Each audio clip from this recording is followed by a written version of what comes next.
good morning, afternoon, or evening, and welcome to the Bloody Disgusting Network. The following show is just horrifying. Beware.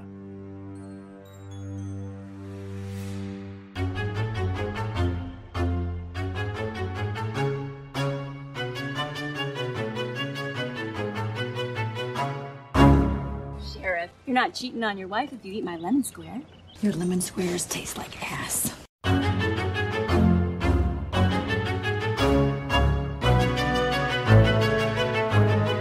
And welcome back to Horror Queers. We're talking I fucking aplenty. We're talking the power of dance. And we're talking Dakota fucking Johnson in her terrible wig. And I'm Joe. And I'm Trace, and we're talking about how they're gonna hollow me out and eat my cunt on a plate. Yeah, they sure are. They don't follow up on that promise, actually. But everyone, we are discussing Luca Guadagnino's remake-ish, it's a remake, of Dario Argento's Suspiria. Indeed, yeah. I feel like we have had this on the schedule since the day it was announced, and yet, here we are, like 4 years later covering it. Yeah, no, this is a movie, I mean, again, I feel like we keep saying this about all these episodes we're doing this year, but it's like, we have had a lot of requests for this one, and so I think we just saved all these movies that we were getting so many requests for our fourth year. Either that, or there's enough critical distance and time has passed between other podcasts doing them when they came out kind of fresh. Well, and also, to be completely frank, I needed a bit of a breather between my first viewing of this in 2018 and now, because this was a very interesting first time viewing for me. I don't know what it was like for you, but before we go into those stories, why don't we bring in our guest? Because we have someone who really, really, really likes this film. Everyone, you know him from our previous episodes on The X-Files, I Want to Believe, I Know What You Did Last Summer, and It Follows. Now he's returning for his annual guest spot on the show, which also happens to coincide with his birthday in a few days. Please welcome Ari Drew.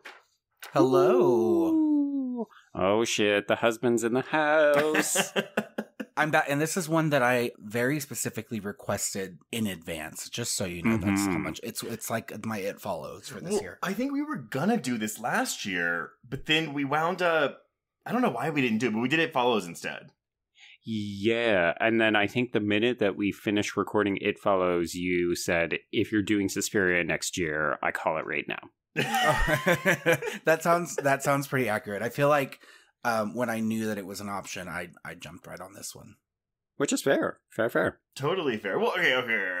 So why don't we discuss this? Because I think we all have, in a rarity for the three of us, I think all three of us don't have the closest relationship with the original film, right? More or less. I don't know, Ari, how do you feel about the original? You're not a fan?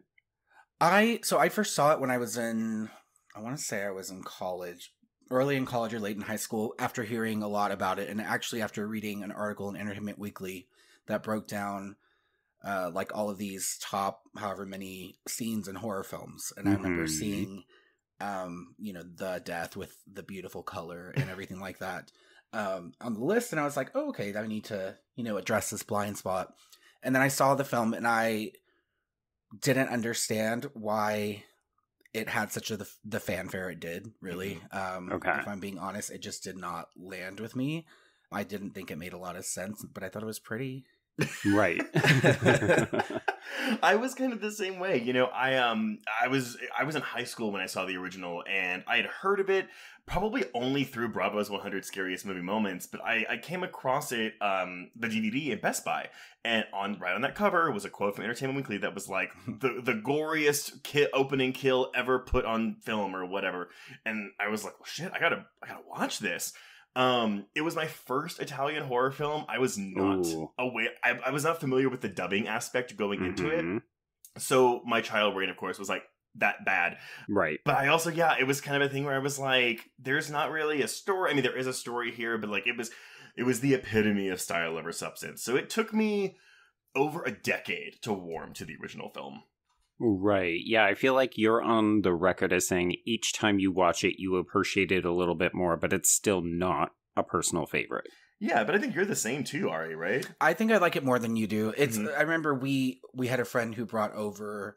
Well, we watched either the Blu-ray. It was the Blu-ray. No, we watched the Blu-ray and then we did the whole trilogy. Yeah, and then Right. and during the trilogy, a friend brought over the 4K. No, we haven't seen the 4K yet. What? No. Oh, that's when we saw the Blu-ray. We bought the 4K, but we haven't. So I'm sorry. I have bought 3 copies of this movie. I have bought. But he doesn't like that much. I have bought a DVD. I have bought a Blu-ray, and now I have a fucking $50 4K in my shelf. Woo! Completionist for the win. Yeah, well, I will say that whenever we saw again, in the context of the original trilogy, it is. I guess I would say it's the best one. I really do. I really like Inferno, but I think watching it, just like knowing what it was again with some distance, I want to say I'd seen it again before this, and it had been some years, and I liked it a little more because I knew what to expect. But like having it in such beautiful quality, and then I'm sure the 4K will will make me love it even more. But I really just enjoyed that time we watched it. So yes, I'm the same, but I do think I enjoyed it a little more than you did the last time. I've seen it now 3, maybe 4 times in my life, and it's a thing where, look, it went from a 1-star film to currently a 3-star film. So there you go. But Joe, what is your relationship with the original film? So I saw it in college, where I got exposure to a lot of different kinds of foreign films, and it was the same, maybe slightly more positive than the two of you, where, the dubbing was an issue. I was really taken with the colors. I love Goblin and all of their scores, particularly the stuff they do with Argento. So for me, that was the big takeaway, because as you both know, I'm not a huge score person. And I was like, oh my God, this score is so bombastic. Like, it bowled me over. And I liked it, but it's a bit of a nonsensical plot, and I'm also a narrative boy. So it was like, ooh, there's some shiny things in here, but I wish it all came together a little bit more. But I know a lot of people who think that it's absolutely stunning and gorgeous and they love it, and I've read a bunch of things about it that have helped me to appreciate it more. But Italian films to North Americans are difficult at the best of times when you don't know what to expect. And then over time, I think you can gain an appreciation for them, but they're just really removed from like a Hollywood studio film. And sometimes that just feels like a bit of a barrier. Yeah, I grew up watching Demons and Demons 2, like as a very young child. So the dubbing didn't bother me as much because it's something I was used to. Knowing it was an Italian film, I kind of expected that would happen. I think for me, it was the narrative. I just didn't think it really like came together the way that, if you look at like even just like kind of synopses of the Three Mothers trilogy, it makes more sense in written format than it actually does, than it actually plays out to me. Like there's a lot of detail that is just not there in the actual movie. Well, I mean, I said it about this remake when we were watching it last night, but I guess it would apply to the original film too. It's very much a vibe, if you're going to get stuck questioning, why does this ballet school of witches just have a room full of barbed wire? You're not going to have get a lot of enjoyment out of the original film. You got to go with it. You just got to go ahead with it. Yeah. I think this one it makes way much more narrative sense than the first one. For sure. Absolutely. It's just like, but I would say both of them are vibes, because this movie, like, if you don't just kind of roll with it or you get lost in it, like, I don't think you're going to enjoy it, which I struggled with on a first watch of this film as well. I liked this more on a first watch than I did the original. But it was very much a thing where I was like, oh man, that was a lot to process in a 2.5 hour time frame. Yeah, the first time I saw this movie, I don't know if we're going to jump into this right now. Go ahead. Or what, but did we all see it at a festival? I did. Well, we did. I did as well. Yeah, Joe, did you see it? I had to wait until opening weekend, so I saw this at the very first screening I could when it went into sort of limited release, because I don't think this ever went wide. But I was terrified because I knew it was the kind of movie I didn't want to see with a general audience. That is fair. Yeah, I got lucky. I got to see it with a bunch of female friends here in Toronto, like part of my Salon Macabre group, and we were in a mostly empty theater because, of course, the movie also tanked. So in some ways that was better for my viewing experience, because we all just got to like sit and revel in it compared to like a rambunctious Friday night crowd of, like the latest Conjuring movie where you're just like, oh, I hope this satisfies everybody. So for us, it was the secret screening at Fantastic Fest. And I'm putting secret in quotes because it was one of... Everyone always knows. Yeah. Everyone always knows. And so basically everyone was like, it's Suspiria, it's Suspiria, it's Suspiria. So yeah, we had a sold out crowd of... I mean, sold out. It was a full theater of Fantastic Fest attendees. So it was a good audience.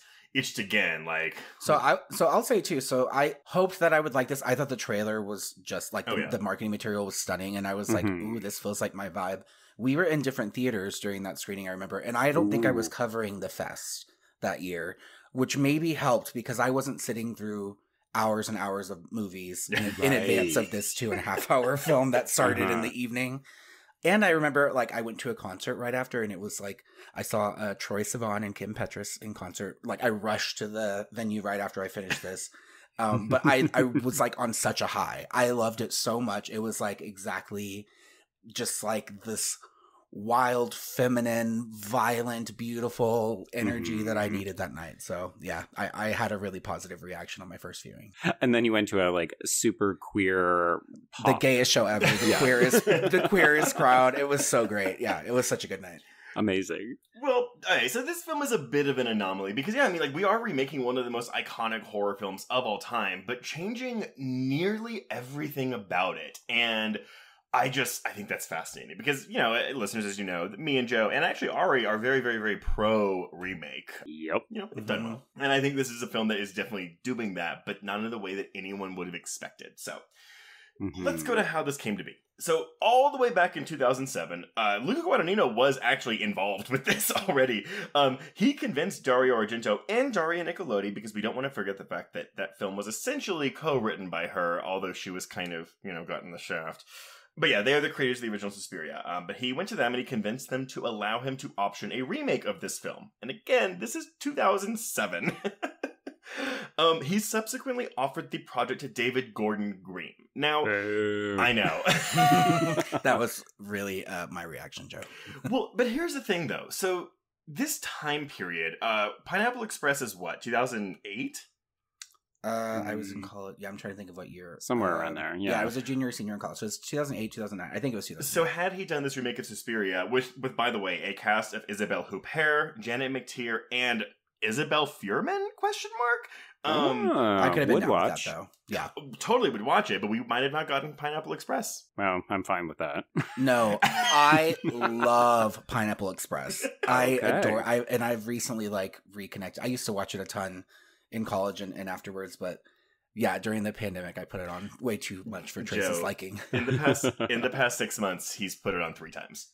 Oh, way more than that, but 3 that you know of. When Trace goes to bed and Ari's up late, Pineapple Express. Yeah, it's pretty happened. much. It's happened. It's definitely one of those things. But anyway, so Green's take was going to be a more straightforward remake. You know, we weren't going to do all the deviations that the film we eventually got would take. It was eventually scrapped because of financing conflicts. But Green did co-write a script with his sound designer, so like it was ready to go.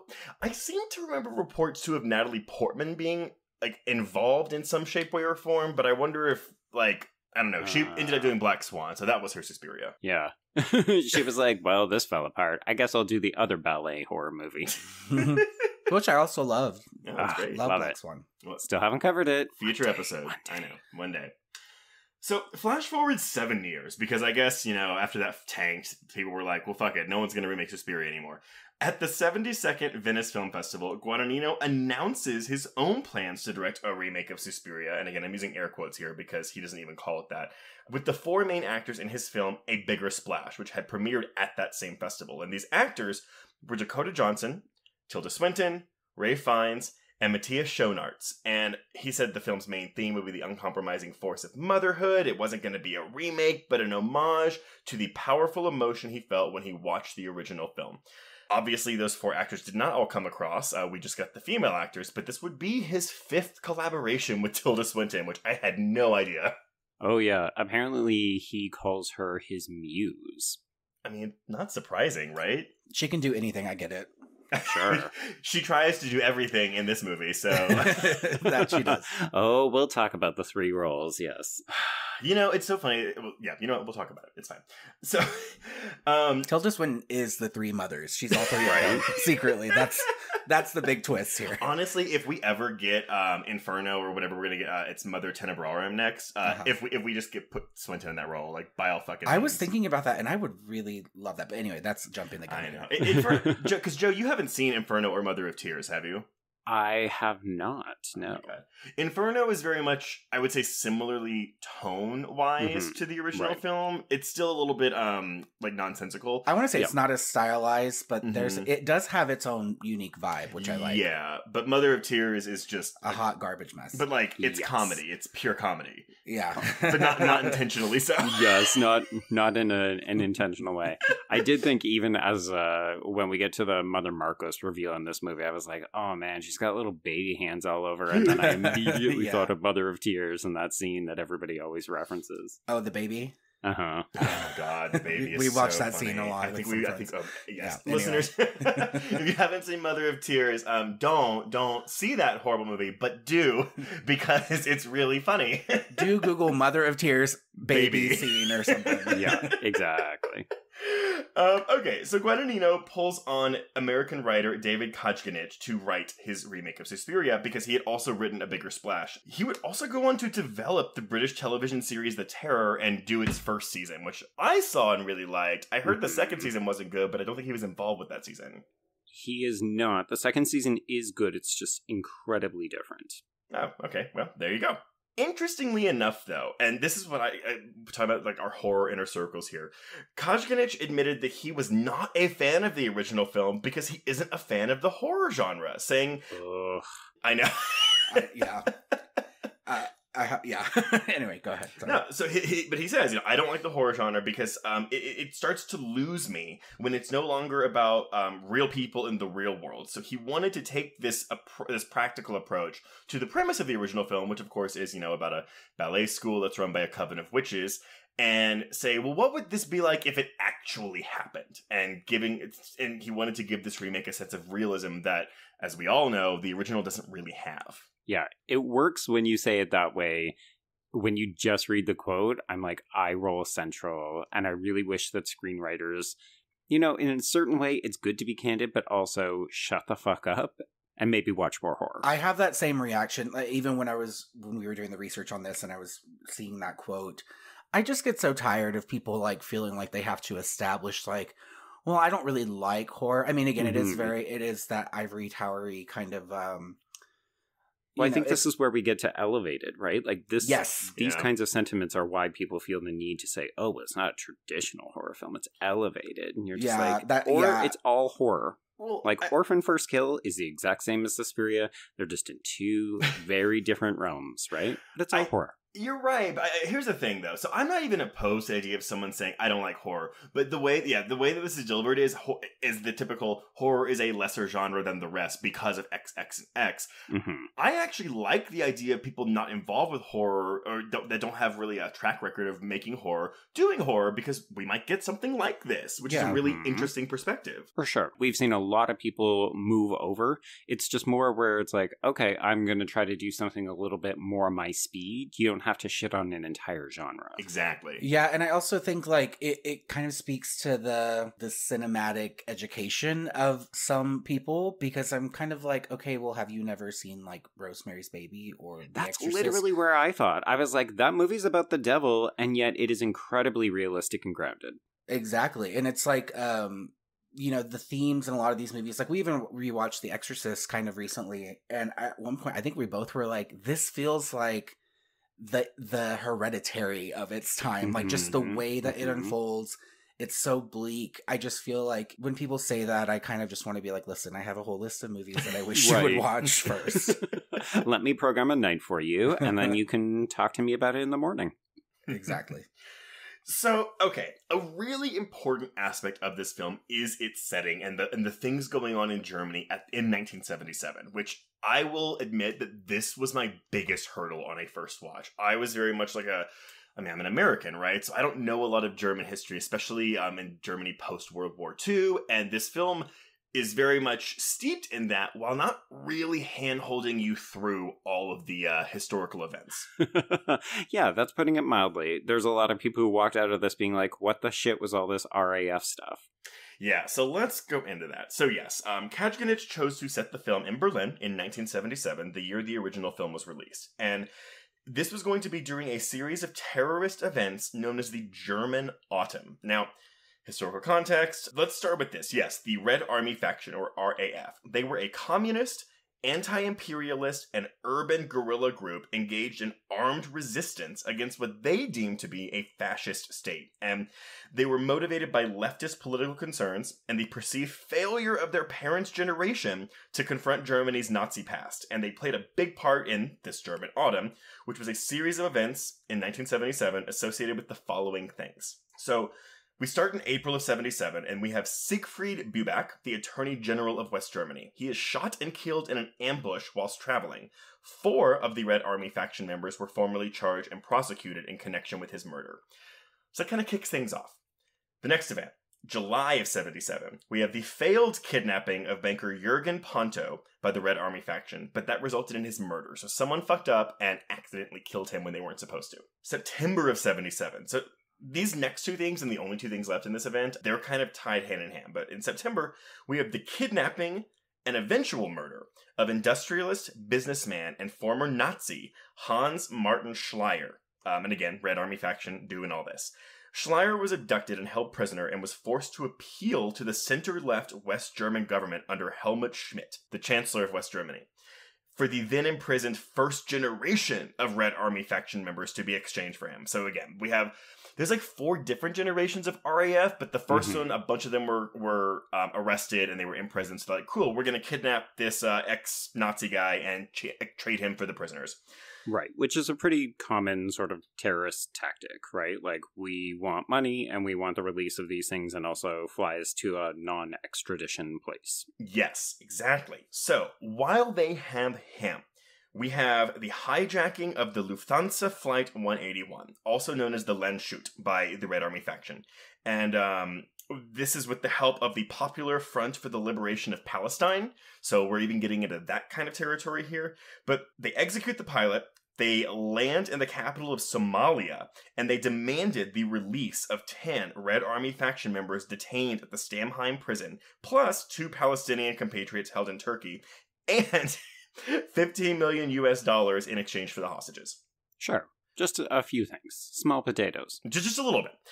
After political negotiations with the Somali leader Sayad Barre, the West German government was granted permission to assault the plane, and they did just that. Only one of the hijackers survived, but on the same night, 3 of the RAF members imprisoned at the Stamheim prison were found dead in their cells. Because of this, the people who had kidnapped Mr. Schleyer executed his ass. And of course, there were also conspiracies that the RAF members who died by suicide, yes, that they had actually been killed by the guards in sort of like retaliation, although apparently there's videos and documentation that suggests that they had always kind of planned it this way. Yeah, but again, like it's all conspiracies, right? It's all speculation because no one knows. But I think the official record was they died by suicide, which... Right.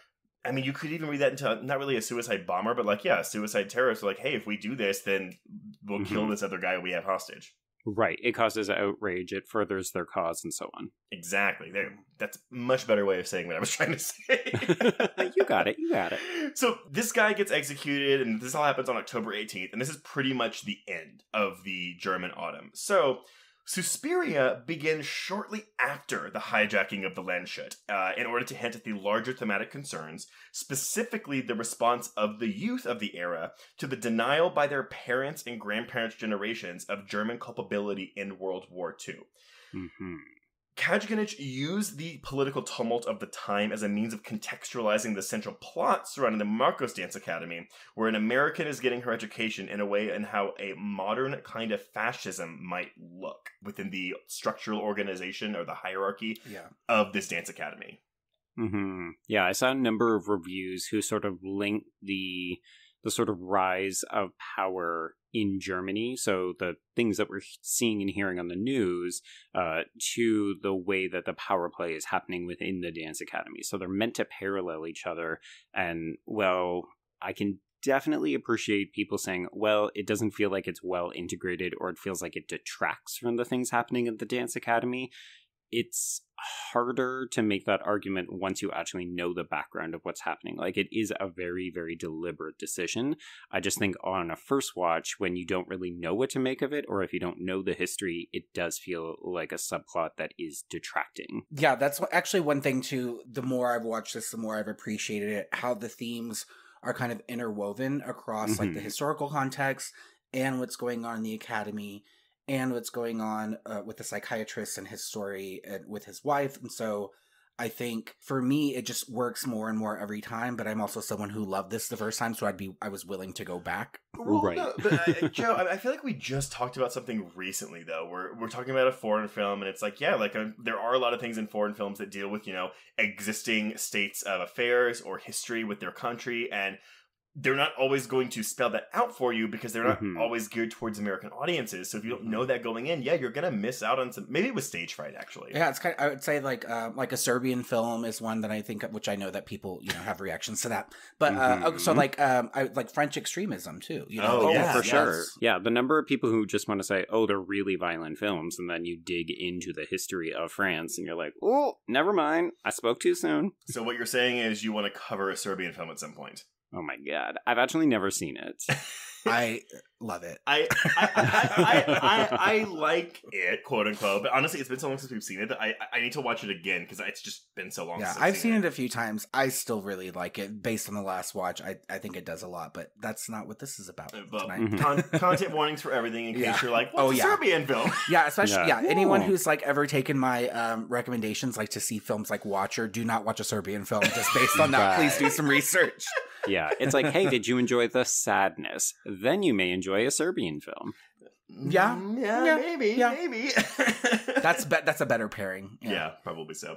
Okay, so principal photography begins on Suspiria on October 31st, 2016. How appropriate.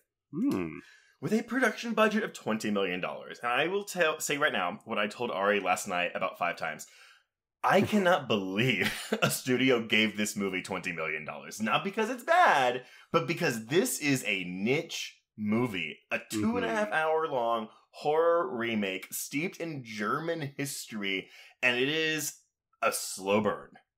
Oh, and it's bizarre and surreal, and I to that end, like, so my best friend, she's a musician, and she's been on the show, Primo. Oh, Primo, yeah. Right. Yeah. Primo the Alien. So she likes to subject her husband to horror films pretty often. He's not a big movie watcher, and she took him to see this in the theaters, and just because I told her how much I loved it, and I thought she would, that it would be the kind of thing that she'd be into, right? But I didn't know she would take him.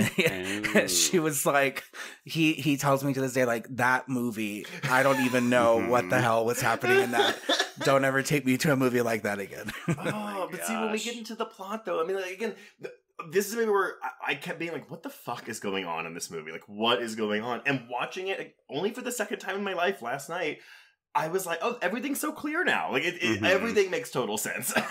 Yeah, I think it's just so dense and overwhelming the first time, and especially if you do have a certain familiarity with the original, you go into this thinking, okay, it's a remake, I know what to expect, and even though the marketing made it very clear it's going to look different, I think we all thought, okay, room of barbed wire, we're gonna, like, do the counting of the steps and finding a secret passage and this kind of stuff, and some of these things do come to pass, but almost immediately, it's so evident this film is really doing its own thing, and it's not content to hold your hand. Like, it's not super complicated, but on that first watch, it's so overwhelming, it's easy to get lost in all the detail.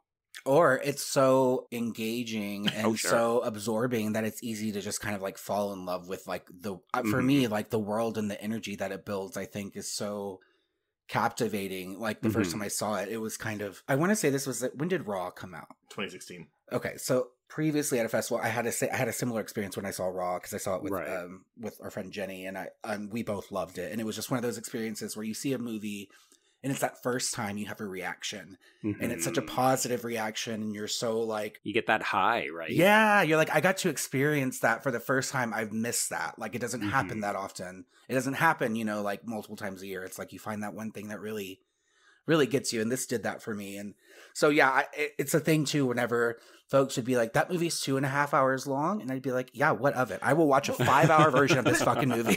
And I will say this, though. This viewing last night flew by for me. Like, it didn't feel like 2.5 hours long. No. I find when we get into about part 5, I start to feel the time a little bit, but then you also know that you're about to go into part 6, and you're just like, oh, Act 6, baby, bring it on. Isn't part 5 though the dance, which I love? Oh, no, true. Yeah, but I know what you're saying, Joe, because I felt it around the exact same time. Because I think we paused at some point, and I was like, "Oh, look, we're 45 minutes in. Shit, like I feel like nothing's happened yet, and it's great." But no, you're right. It is like shortly before that dance where you're like, "Okay, movie, let's go," and then the dance. Yeah, because that's kind of more where Susie is kind of coming into her like her role in the academy, and I think that.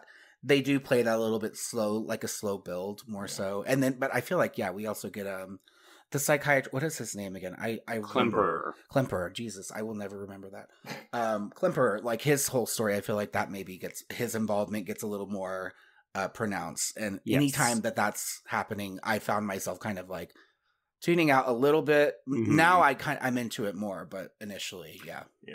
Yeah, well, we'll get into him in a bit. So, shooting lasts for 2 months, concluding in December of that same year, in the ballet school.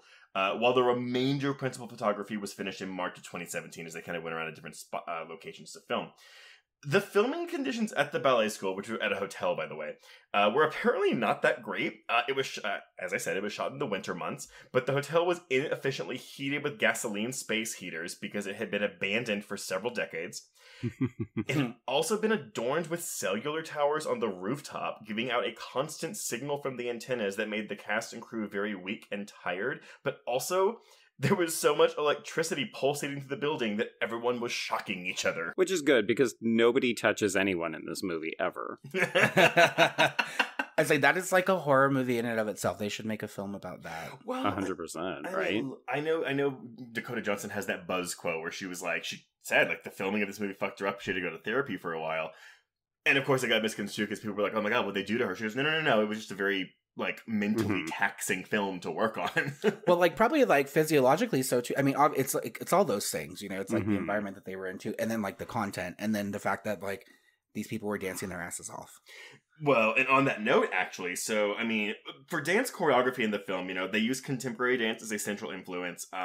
German expressionist dancers Mary Wigman and Pina Bausch were specific influences on Kajganich's conceptualization of the dance routines. So I actually love that. We don't just have a choreographer working on this, but Kajganich was actively thinking of the choreography of the dance numbers in his script, which I kind of want to read that to see how that reads. Like, how many notes did he have on this?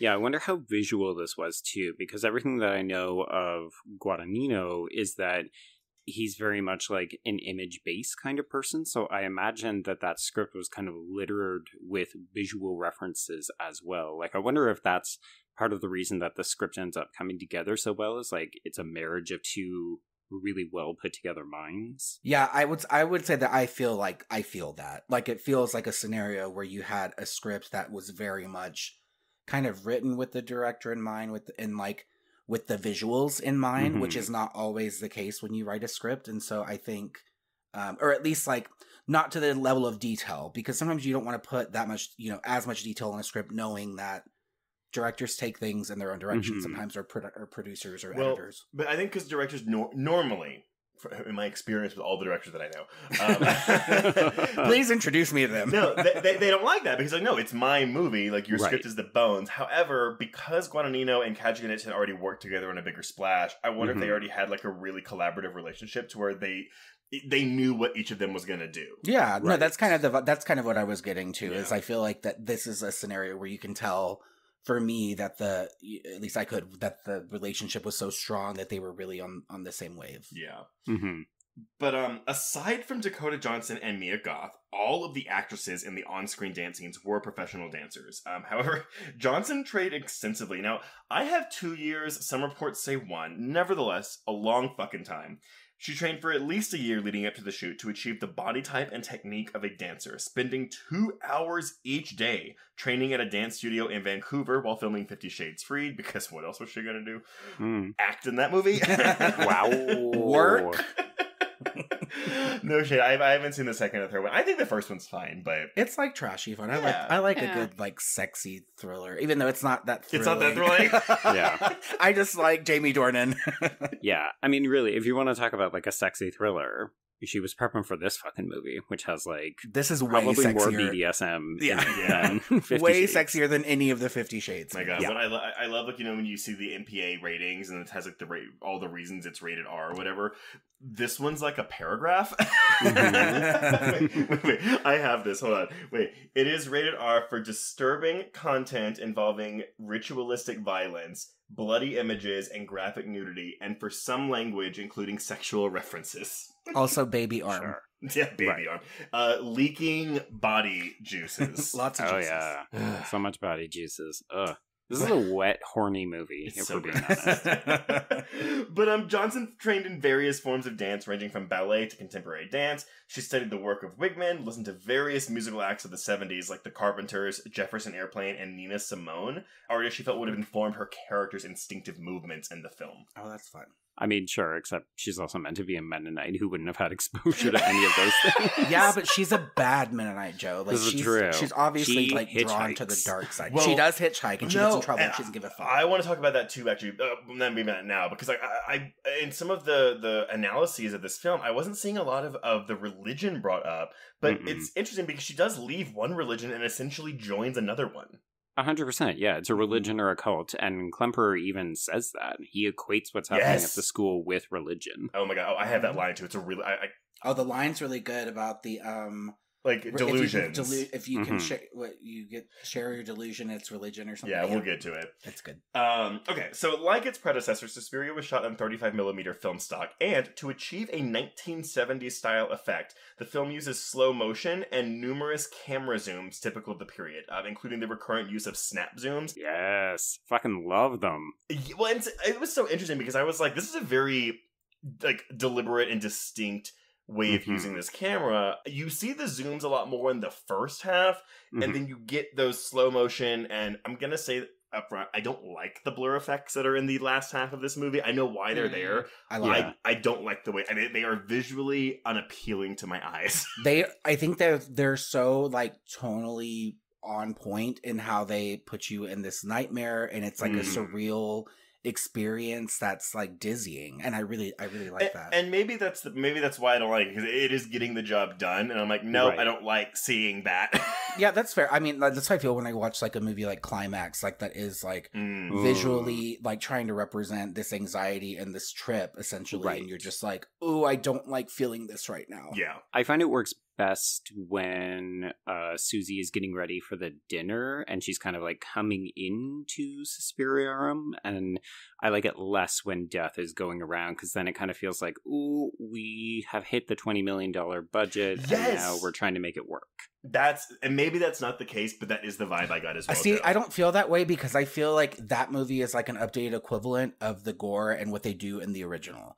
And to me, it just works better for me because of the context. It's more earned here, I think. Okay. Mhm. And the kind of ridiculous over the top, like in the last scene, there are times over and again during the last sequence that I'm just like, oh fuck. And then I'm just like laughing because I just love it. I'm just like, this is so fucking nuts, and they're doing exactly what they should be doing. At a certain point, yes. I mean, it's just like, it's kind of hilarious, everything that's happening here. But, and I will say, Joe, because do you know the other movie that used this kind of effect, and I do think it's horrible in that movie? What? Resident Evil Apocalypse. Oh, Jesus Christ. Who is thinking of that today? It is, clearly I am. Because it is the only movie in that film franchise with this director. Right, he was that like, uses a terrible technique. Yes, every time the zombies appear, he uses a technique, and I'm like, why are That's we the one I doing don't this? like, right? The second one? Yeah, it's the bad one. It's the Oh, number it is two. the bad one. I'm sorry to the people out there that really want to. No, it's fine. They're have wrong. an argument We've about all this. accepted this. You know what you did, you people. Yes. So, Joe, as you said, in contrast to the original, Guadagnino's Suspiria uses primary colors sparingly. He stated that he and his cinematographer Sayambu Muktipram went for a different take because Argento and his cinematographer's extremely expressionistic way of decoding horror with these colors influenced filmmakers for so long that everything that could have been said through that style had been said. And I love that. I agree. Yeah. Well, do you know what it reminds me of? I love that full stop. It reminds me of Texas Chainsaw. Yes, the Texas remake. Chainsaw, yes. There we go. Listeners, if you didn't hear our Patreon episode on Texas Chainsaw Massacre, the remake, go listen to it. But if you didn't know, that film shares the same cinematographer, Daniel Pearl, as the original Texas Chainsaw Massacre. Mm-hmm. So all these people, were like, oh, like this new one doesn't look good because it's too chic and shiny, and like it doesn't have like that grainy effect that makes you feel gross. And that was intentional because he said, well, I already shot this movie one way. Why would I want to do it the same way again? Yeah, and that's kind of that. I think that's a good jumping off point for just the argument that I personally have for like horror remakes. Like if you can do something different, say something different with it, recontextualize it like in the modern time, visually, just approach it with like a different artistic vision in mind. I'm all for it. Like I've seen, I feel like there's maybe a couple of horror remakes that I think are fine, that are basically just like The copy same thing. paste. Yeah.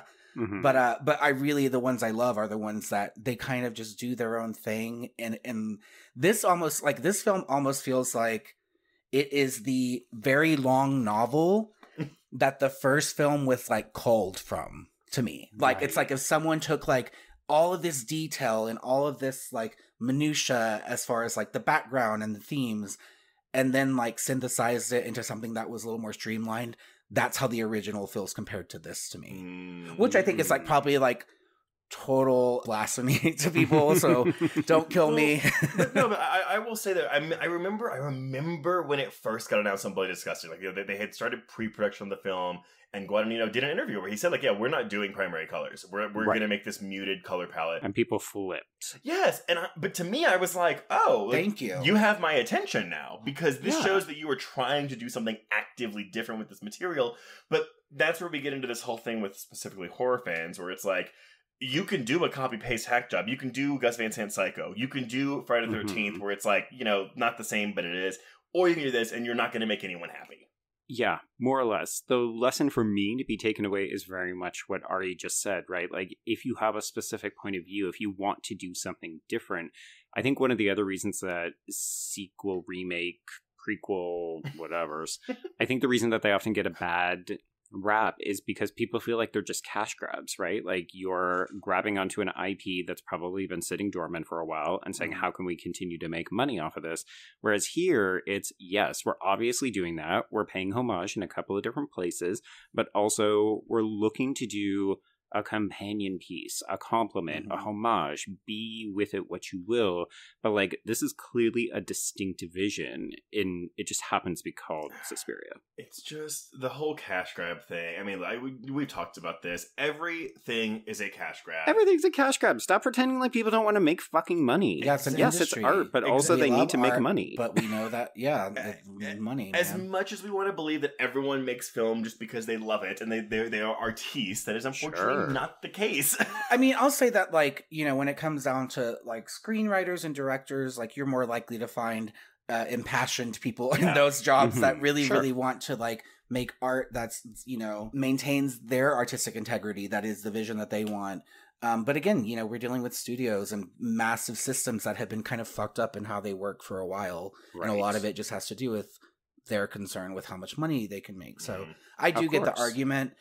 And also, I love the idea of someone being given this opportunity to tell a story that's familiar in their own way, and or with a twist, or something that can just make it fresh again. And I think this does that for me. Right. If that wasn't enough, the other thing that was going to change was the score for this film. So we've already mentioned Goblin's bombastic score. Very catchy tunes, by the way. Love them. Well, we're going to swap that out for a more muted score from Radiohead singer Tom York. I don't know why you're laughing, because I fucking love Tom York and Radiohead. I'm not... Well, I could not tell you a single Radiohead, so I don't know who Tom York is. Of course you can. You know Creep. I've seen Creep at karaoke. Sure. Yes, that sounds accurate. I wasn't laughing, though, at the fact that he's bad, but more so the fact that again, it's just such a pivot. It's right? a real swerve. Yeah, it's a swerve. Yeah. And, so you have the two most iconic things about the original film, they're changing in this one. Yeah. Which I think is kind of great, because it's kind of like, whenever someone does something different in a franchise and there's like a film in like, a number of, maybe number 6 or something that just really turns a corner. Yeah. Initially, there always tends to be outrage, like from people who are just purists. They just want the same thing. They just want the familiar. But I think that it's like I think it's so ballsy in the best way to replace like the most memorable things about the original without like necessarily changing the story or whatever. But because it really does kind of serve as its own vibe. Like, it really stands on its own. Tom York's score is beautiful. There's a lot of songs in there that remind me of like really old Radiohead, like OK Computer. Oh God, what is my favorite one? Oh no, OK Computer is my favorite one. That album. A lot of it reminds me of that. Kid A, which is the album right before that. It just like kind of has this really somber vibe that's a little bit like menacing too. Well, that fits this movie perfectly. Oh, yeah. So, Suspiria had its world premiere at the 75th Venice International Film Festival. So this is 3 years after Guadagnino announced it at that film festival. He didn't announce it he just said a movie? Like, or did he have a title? I know, he said, so he was premiering A Bigger Splash, and he said, oh yeah, I'm doing a Suspiria remake. Oh, okay. So, premiered at the Venice International Film Festival on September 1st, 2018. It opened in a limited release in Los Angeles and New York on October 26th, 2018, where it grossed about $180,000. And this was an average of $89,000 per screen, the highest screen average box office launch of the year that year. Yeah, because usually if you can do about 50,000 in your sort of like mini launch, that's considered a very good number. Yeah, and this was, I'm sure that Amazon Studios was getting really excited about this. Oh my god, we're going to make so much money. Well, okay. But also, we have no release strategy for this film, and we don't actually want to market it. That's okay. Thank you. No, that's the thing. So, Joe, you mentioned before you were like, I don't think it went very wide. No, the widest this movie went was like 311 theaters, and so like, fuck off. You think you're going to make $20 million off 300 theaters? What are you doing? That's not even a platform release. And people keep asking Guadagnino about, oh, you're going to do this the other two mothers, and he's like, no, like this tanked, and I was like, but there was no way. There was no way this movie was going to recoup $20 million. Yeah, it was set up to fail in that regard. But this is the thing too that really that will bother me. And this is a good time to talk about it, because this is a movie that I do think is a really like quality film to be in the place of this argument. So like this whole idea of like talking to folks, there are some people that randomly I'll talk to them about a movie and that they haven't seen. They're like, oh, didn't that flop? And I'm like, I don't give a fuck. Like, this movie is I'm still really telling you to watch good. Yeah, it's really good, just because it was not put in front of as many people as it should have been put in front of, and the studio didn't necessarily do its job to make sure that people knew about it and knew what it was, to market it appropriately, whatever the case was. It's not like a ding against the movie's quality. So I really want to like break that association. It's a stigma. It's right? really annoying, and it's really inaccurate, because it really like, I think it really cuts a lot of like indie filmmakers and a lot of like folks who do like subversive art and stuff that's not really easily consumed by like, the major studio system. It really kind of cuts it off at the knees. Like, it never has a chance. And then people start associating flopping, theatrically with a bad movie, with quality. And it's just not fair. To be fair, and like I'm not trying to cut Amazon any slack here, but like I could just see a studio exec watching this movie and being like, how the fuck are we gonna market? I feel like I so strongly disagree, because I think their marketing was actually quite good from what we saw of it. So, do you want to hear my conspiracy theory? Yes. Not related to the RAF. Always. I think that Amazon was seeing what Netflix was doing, and they thought, we're going to start gobbling up movies and driving subscriptions to Amazon Prime. So I don't think they ever wanted this movie to be wide in theaters. I think they were looking at their platform and subscriptions. That actually might be accurate. And that makes sense, because I do remember, wasn't this one of the first ones acquired by Amazon, like, and released in this way? Like, and like, it was around this time they were starting to do a lot, because they grabbed this terrible Matt Damon movie, Downsize, which is a legitimate piece of shit movie, but like, that movie they didn't really support, and you're like, wait, so you've got, Luca here, who's literally coming off Oscar-nominated film, which received rapturous reviews. You've got Matt Damon, one of the arguably like biggest movie stars. Like they were doing this with a bunch of different movies, and it seemed like they didn't really care about theatrical. But then, yeah, you're right, Ari. It's all, oh, well, these movies are terrible. None of them made money. Well, and sorry, in case anyone didn't know what that Oscar-nominated film is, it was Call Me By Your Name. Never heard of it. What's that? So, okay, well, yeah, so this goes maximum 311 screens. Its opening weekend, it made $964,000, making it number 19 at the box office. It closed out of theaters on December 20th, so perfect for Christmas. It grossed about $5.1 million internationally and $2.4 million in the U.S. We're looking at a worldwide gross of about $7.6 million against that $20 million budget. I'm going to go buy this like 10 more times just to make up for that. Well, here you go. The Blu-ray comes out January of 2019, and in its first 6 months of release, it earns $1.1 million. Oh, wow. But also, again, I think giving credence to my conspiracy, this disc is one of the shittiest, most disappointing horror releases. Like, where are the special features? Where are the extras? Does this thing even have a trailer? I think it does. I think that's like more or less one of the things it has. It does have a trailer, but that trailer is not on the Blu-ray. There are 3 featurettes. One of them is a making of featurette that is 3.5 minutes long. Like, I'm baffled. This is a 2.5-hour movie, and every single second of this movie drips atmosphere, deliberate construction in all aspects of filmmaking.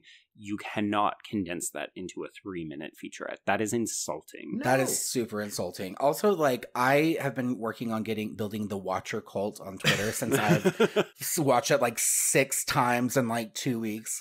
And I will happily start up my leadership of the Suspiria cult as well. Right. The Suspiria 2018 cult. Like, I have to be very specific about that. Right. Well, luckily, while the audience turnout wasn't the best, well, I was going to say luckily. I don't know why I'm saying luckily, because the critical reaction was also extremely polarized.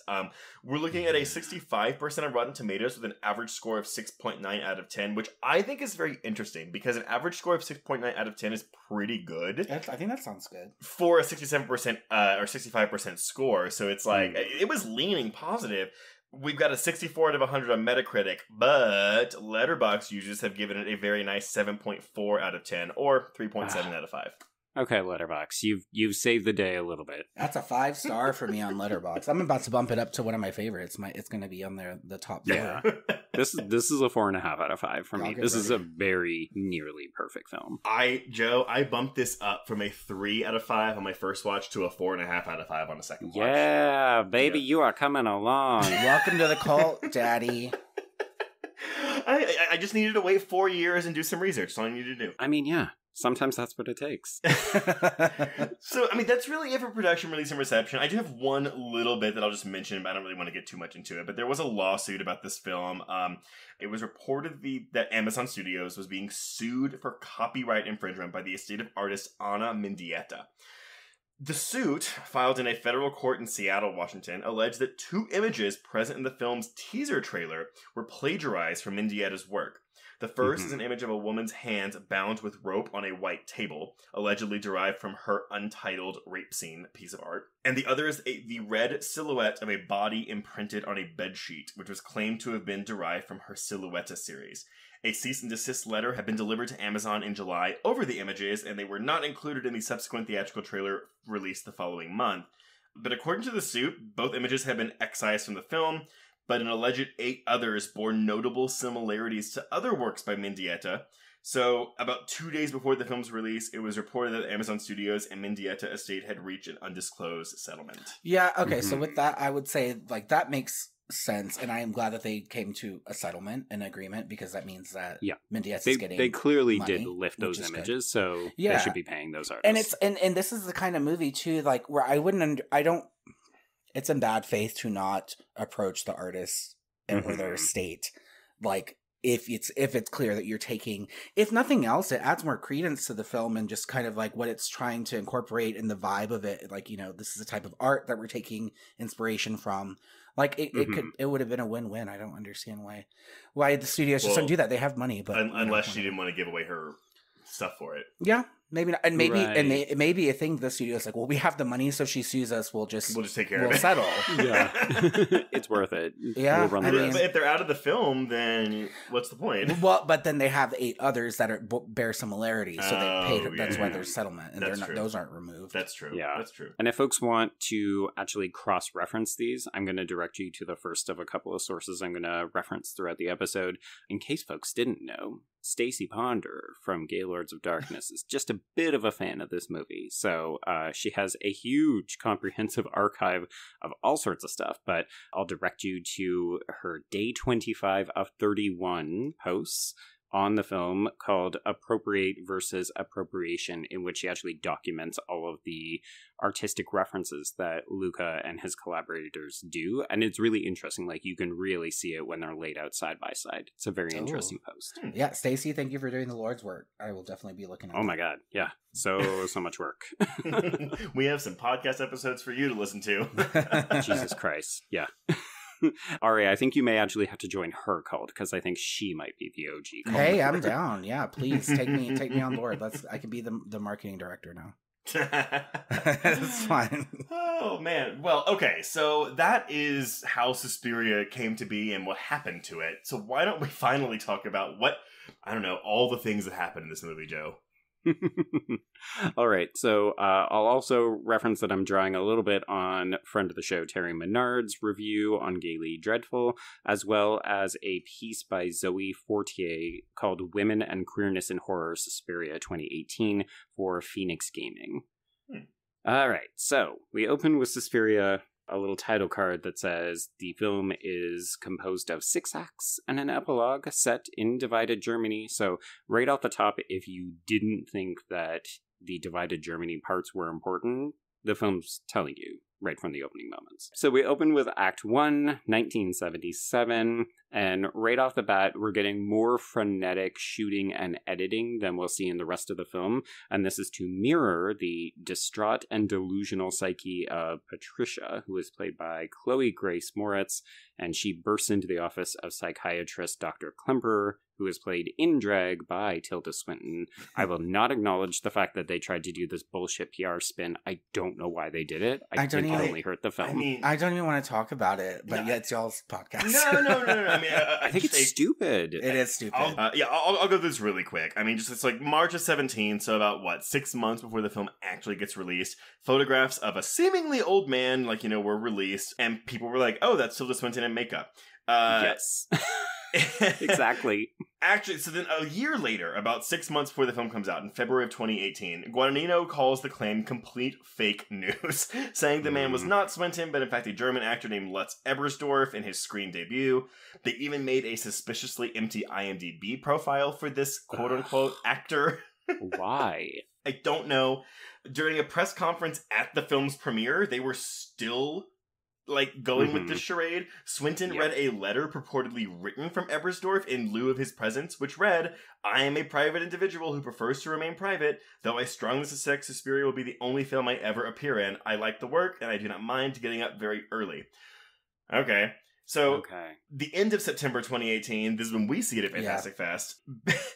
After that screening, everyone's like, no, come on, that is fucking Tilda Swinton in that role. And then finally, October of 2018, the month the movie comes out, Swinton told the New York Times, God, this is so fucking stupid, that Klemperer was played by Lutz Ebersdorf, and Ebersdorf was played by her. Which is epic trolling on her behalf, and kudos for that, but also, I mean, I remember in the run-up to the film's release, this was one of the stories that was dominating the headlines, and to me, all that does is detract from what the film is actually trying to do. It's more interesting to say we wanted an almost entirely female cast, and we had this significant role, so we asked Tilda to do it. Yeah. What a stronger approach, because then it would have just been the police, I think, that were the prominent male cast members.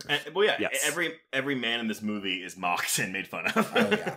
Yes, aggressively, and it's delightful. But yeah, so that's that out of the way.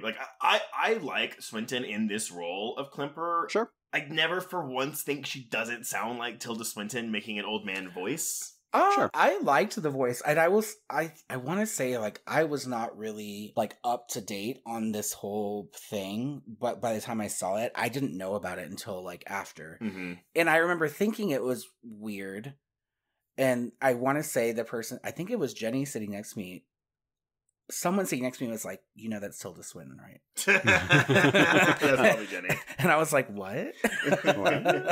I mean, honestly, I did. So I think for me, I didn't know Swinton was Mother Marcos when I saw it. Oh, that's Right. more of a, which That to me is the bigger reveal. That's more fun. Agreed. Yeah. Agreed. Yeah, but I want to make it clear, I don't dislike any of these things. I don't hate the fact that we have Tilda Swinton playing. I don't find it distracting. I don't. It Hell is no. just the marketing, but the PR stunt, as you said, Joe, that was more distracting to me than the actual film And that itself. PR stunt, I mean, studios need to know now these days, I'm sorry, but like film internet, film Twitter, film fans on the internet, they will find every fucking thing. As a huge Scream fan, like I have to avoid every other Scream fan that's like remotely near a filming location because I will see everything. You know, like they'll get in there. So it's not like the era of Blair Witch when you can pretend like the thing that you're showing people is real and then there's not that much, you know, information around it. This is a different era. You can't do that shit anymore. Maybe those days are over. Yep. They were so in character they actually thought it was still 1977. Oh Maybe my they shared delusion. Needless to say, so we do have this opening sequence. This is really our only taste of Chloe Grace Moritz, and I think she's fine. I don't know that Patricia is much of a character. She becomes more of a specter that haunts the film, and I like that better. I think that's sort of more efficient. I think like with with the screen time she has, like I think she does a really great job of like, because she doesn't have much to say or do, but in the time that she is on screen, I think she encapsulates like everything going on with her character and like communicates that and really exudes that so clearly and effectively for me. I do love that she is one of the top billed actors and she has 6 minutes of screen time. Yeah, I like that. I actually like that too. I didn't realize how many horror remakes she was in. I mean, we got Carrie, we've got this, Let Me In. Oh god, there's like 2 others. There were 5 that I counted. I was like, this is bizarre. Good for her. I mean, I guess she likes the genre. Yeah. So one important thing to note about this particular sequence is that she is fully saying that the dance academy is run by witches. Yes. And sure, we could see, oh, well, she's hysterical, we're not believing her, but it's a complete stark contrast to the original Suspiria where we're not saying witches, like we're whispering about it, we're not meant to know what's actually going on. And here, the new film is saying, yeah, they're witches, right from the top. Which I appreciate that, but also again, like even though I thought that Entertainment Weekly quote lied to me, like it is the original has a very graphic opening kill scene with Patricia, and I love that this movie's like, no, we're not doing that. We're not showing you anything. I actually think Patricia, kind of as the character and like the diary and all of that stuff, I think that as a framing device for the lore around this works really well in the movie and how it unfolds. And again, I do think that the 2.5 hour runtime, like it works well with that. Like it unfolds it in enough. But Joe, I agree. Like I love that it's just kind of out the gate. It's like, yeah, these are witches and they're going to eat my cunt. It's wonderful. I mean, if you got to go out on a line, well, I mean, obviously she gets a couple of lines in the end with Later, Sarah, yeah. but this is a pretty good exit line. Yeah. Well, that's what is it called? The zombie character from? Isn't there like a zombie Doctor Strange? Whatever that version is. That's Zombie Strange. This is zombie Patricia at the end. Yeah. There we go. Yeah. It's not really her. It's her. It's a different version of her now. I do love this though. So while we don't get primary colors in the aesthetic of the film, we do get it in the subtitles because whenever they speak German, they are red subtitles, and whenever they speak French, it is blue subtitles. I actually have an interesting read on that for later. Ooh, okay, good. Okay, so this is our introduction to the film. We've met Klemper, who will become an important character, and then we transition to a farm in Ohio. This is a Mennonite household, and this is shot in a really interesting way. So we're infrequently seeing the full body of anybody. So like heads are chopped off. We're only seeing hands. We're seeing like partial torsos and so on. So it feels very fragmented. Like these aren't real people in a way, but essentially they're all presiding over a sick woman who is played by Malgosia Bella, and really the only reason I'm bringing this up is because, yes, this is Susie Banyan's backstory, played by Dakota Johnson. Not that we really get to see her here, but Malgosia Bella will come back later in a different role as well. Wait, who? She plays Death in the end. Yeah. So which when you think about, Marcos is saying, like, kill the mothers, and you're like, oh, her actual mother comes back as Death. Well, because that's awesome. Guadagnino focuses on this cross stitch when we first enter this farm, and it just says, obviously we have mothers like all over this thing, but it says, a mother is a woman who can take the place of all the others, but whose place no one else can take. And so I actually like that we then bring this woman back as, I guess, the weapon of Susie as mother. I think my mom gave me something that had that on it. I mean, I'm sure it's a famous idiom. But okay, I was going to say. It's on 1,000, throw pillows or cross-stitched above doors on cottages. Okay, but you don't know that my mom isn't, a Mennonite? The head witch of a coven. I guess if it's her, witch, she might be. You know what? I was telling Trace this yesterday. One of my best friends growing up was a Mennonite, and I didn't realize that Susie was a Mennonite until last night. Oh, really? And I was like, oh... Okay, that makes sense because it's it's a little more progressive than the Amish community. Well, that's because they break away as Susie tells Blanc later. She's like, we were radical, so we broke away from the Amish. For Mennonites are, in that context, very radical. Comparatively speaking. But even that, if you think about it, rebellion within the religion, right? Like the Mennonites break away from the Amish in the same way that we're seeing people side with Blanc and Marcos. But absolutely. Okay, well, we don't. I guess sorry, because my question was the whole time, but during both viewings was Susie doesn't know she's Mother Suspiriorum, right? So this is an interesting point of debate. I feel like people think that she knows at different points. I don't know many people believe that she knows the whole time. Yeah, no, I don't think she knows the whole time. I think it's kind of like it's kind of like when you're in the right place and the right time and the pieces start coming together for this to fully realize itself in her. She knows more the more it happens. Like that's a theme that I think is really cool. It's it's a very kind of empowering theme. It's kind of, and it's a very queer theme. Yes, it's like when the pieces fall in place at the right time, you can fully own who you are. It's always been you. You just didn't always know it within yourself. Exactly. Well, but even from a religious standpoint, because we can view the three mothers as deities for this witch coven, right? Sure. Yeah. And she comes from the Mennonite faith, which is a Christian faith, but these three mothers predate Christianity, but then she's also, for lack of a better term, the reincarnated version of Mother Suspiriorum. So then we're bringing in Hinduism into this thing, Hindu beliefs into this thing. Which I think is really, really, really interesting. I was just going to say that I think what I like a lot about this movie is that piece that's kind of attached to identity. I think that that's a really neat theme here that I didn't see as much talked about in some of the main, the main themes that people pull out of this film in their pieces. Because we see a lot about about the corruption of power, which a lot of motherhood and the corruption of power. A lot of the corruption of power stuff is probably more prominent. Just because of the social context and historical context. But I think in general, too, the idea of kind of identity and finding out what it means, it's kind of it's like a Hercules, it's this journey, this hero's journey. And oh my God. But then you find out kind of what it is and how do I use this power? Because the thing, too, is I do think that at a point we could have seen Susie in her Mother Suspiriorum form take a different route at the end.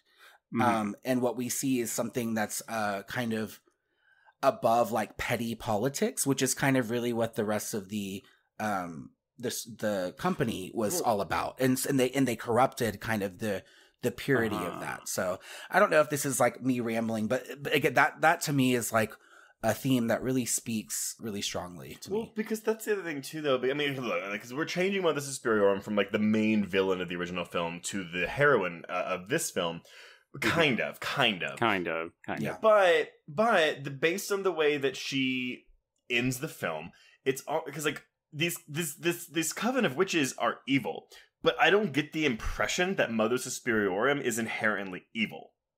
Yeah, no, I wouldn't even say that the coven of witches is inherently evil. I think the idea of like the sisterhood that they're building and the community that they're building is meant to kind of be protective for them in their space. I think that was always the point. And it's kind of just like, okay, like how does this kind of connection and this the power that comes out of it ultimately get corrupted? Because we see that a lot. Like if you think about like small communities and communes, like there's a group. Let's take it back further. Like a group of friends. That's like a close knit group of friends. There can be power dynamic issues that pop up, even though it's like, hey, we're all the same. We found each other because we all like the same things and we all believe the same things. I think it's a really interesting look at kind of how there's like an inclination for people, humans, to ultimately end up in this power struggle because no one wants to let it go, I guess. But I think even though if we want to do this queer reading to it too, we like view this ballet academy as a safe space for these witches, and how they end up kind of cannibalizing their own because they feed off the life force or whatever of the younger ones. And I think you can absolutely see that in some queer communities, specifically gay male communities. Yeah. Right. It's interesting because I feel like we're seeing the Academy at a very specific moment in time as well, right? Like, there's a number of repeated refrains about how Blanc got them through the dark years around, you know, the fallout after World War II and what the company had to do to survive. But it's interesting, right? Because in some regards, yeah, I'm apt to think of this safer space and how it's a coven of women, right? Like they support their own and they're interested in realizing their potential, their shared dynamics, right? Like they can't operate on their own. They're a literal dance academy that needs to work together. And yet, yeah, they're absolutely cannibalizing the younger members. But it's in part because the coven is dying, so they need to bring back their deity, right? Like the leader. Yeah. So it's... I don't know, like I saw a bunch of reviews that suggested that the film is actually anti-feminist because it just pits women against each other in this power play of Blanc versus Marcos. And I was like, well, that is a very simplistic reading of this movie that I think is not giving it enough credit. Well, because that is implying then that women shouldn't have arguments or fights or be real people. Yeah. They should all be Mary Sue's, right? I think that even like for me, like Blanc is not the whole of cannibalizing of specific women or the younger women in here and like needing to use them in the ritual so that way they can bring forth the deity. I think that whole thing too, it's kind of like it is a little bit of maybe like old generation versus new generation where it's like, hey, this has always been the way. We need someone to kind of essentially sacrifice themselves for the greater good. And that was always the intention. And again, I feel like it maybe over time has been corrupted. So this to me just feels like kind of a sect that over time got corrupted because of you get a taste of power. And you can tell that some of the witches, they revel in it more than others, and some of them can't handle it, like the one who kills herself. Well, but it's also, I mean, like that there's no lie, like there's no mistaking that this is in Germany too, because we have these stories of Nazis all the time, who were corrupted by power and Hitler's rhetoric. That's not unlike what's happening here. Oh, that's the total parallel. Yeah. Yeah, and literally, I mean, Trace, when you went through the story, like, hopefully people were paying attention when you walked us through those historical events, because it's literally a younger generation who's disappointed in the older generation, and that's why they're fighting back. Like, folks, that's literally what this movie is. Yeah. Yeah. And even, like, the idea that, like, even folks from an older generation who had certain beliefs, it didn't necessarily mean... And this is not meant to be like Nazi sympathizing at all.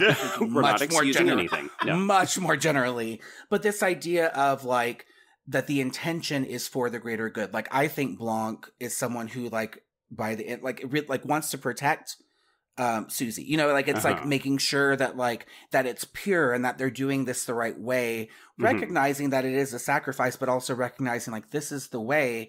And not approaching it in this really like predatory way with her power. And that's why I love Blanc so much as a character. Not just because Tilda is doing such an amazing job with her, but also because she's a fucking morally complicated character. Because she wants to fuck Susie. Like, oh yeah. These two are like eye fucking the entire movie. Oh yeah. But she also is very protective, right? She's very maternal. She wants to I was going to say groom. She wants to uplift, literally in some cases, jump higher, higher, higher. She wants to uplift these students. But yeah, she fully plans to kill several of these girls. Like, and what a fucking complicated woman. Well, I think, so the thing too that I was thinking too, where I was going with that is like this idea of like, we mean well. It's kind of like the analog to that now. It's like this older generation, like this is all we know, and this is how we know how to do it. And some people can approach it with the whole like, this is all I know and I mean well, where others can be very aware of how what they're doing is harmful and exploit that. But even though with Blanc though, because like, okay, look, the whole ritual with Marcos, whatever body they get for her, that person will die, and so Patricia is going to die. However, it needs full consent to be able to happen, and that's why. So even with Patricia, Tilda Swinton's like, I told you, bitches, she wasn't fucking ready, and look what happened to her. Yeah, I mean, and I think it does highlight why the Marcos supporters are the ones who were kind of like in the wrong here, because they were like missing the mark. Pun intended. Missing the Marcos. Missing the Marcos. There you go. Let me finish that. All right. So Susie shows up at the dance academy. She's welcomed by Miss Tanner, who is played by Angela Winkler, and I love this bitch. Yes, I do too. Thank you. She is she's just delightful. Did not realize she only speaks to Susie 3 times in the entire film, one of which is this time. Oh, wow. Okay. Yeah.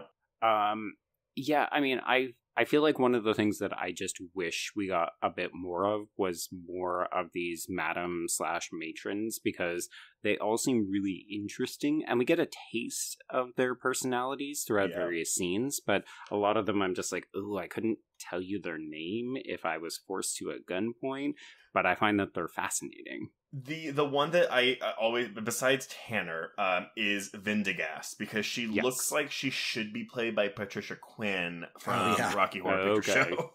Uh-huh. I mean, Patricia Quinn is a kooky gal. Yeah, but it's okay. You can hear us talk about her in Lords of Salem. There we go. Yeah. So we've got this audition, and it's kind of got a counterpoint when Susie ultimately ends up taking the lead from Olga, and Olga is very uncomfortable with what's been going on with Patricia, who is now declared missing, and Susie steps up to take her role, and then we get this sequence, which was featured heavily in the marketing. I think they screened like this whole sequence at one of the film festivals. It was at CinemaCon in Las Vegas, so like a convention, but yeah, they screened this. I remember when this happened too, because it was all the buzz, where it was like, holy shit, like now people are taking this movie seriously because they saw this scene. As it should have been. Well, it's funny though, right? Because in some ways, this isn't entirely representative of what the rest of the film is. You know, like, I would argue this is one of the most sensational elements of the film, or sequences rather.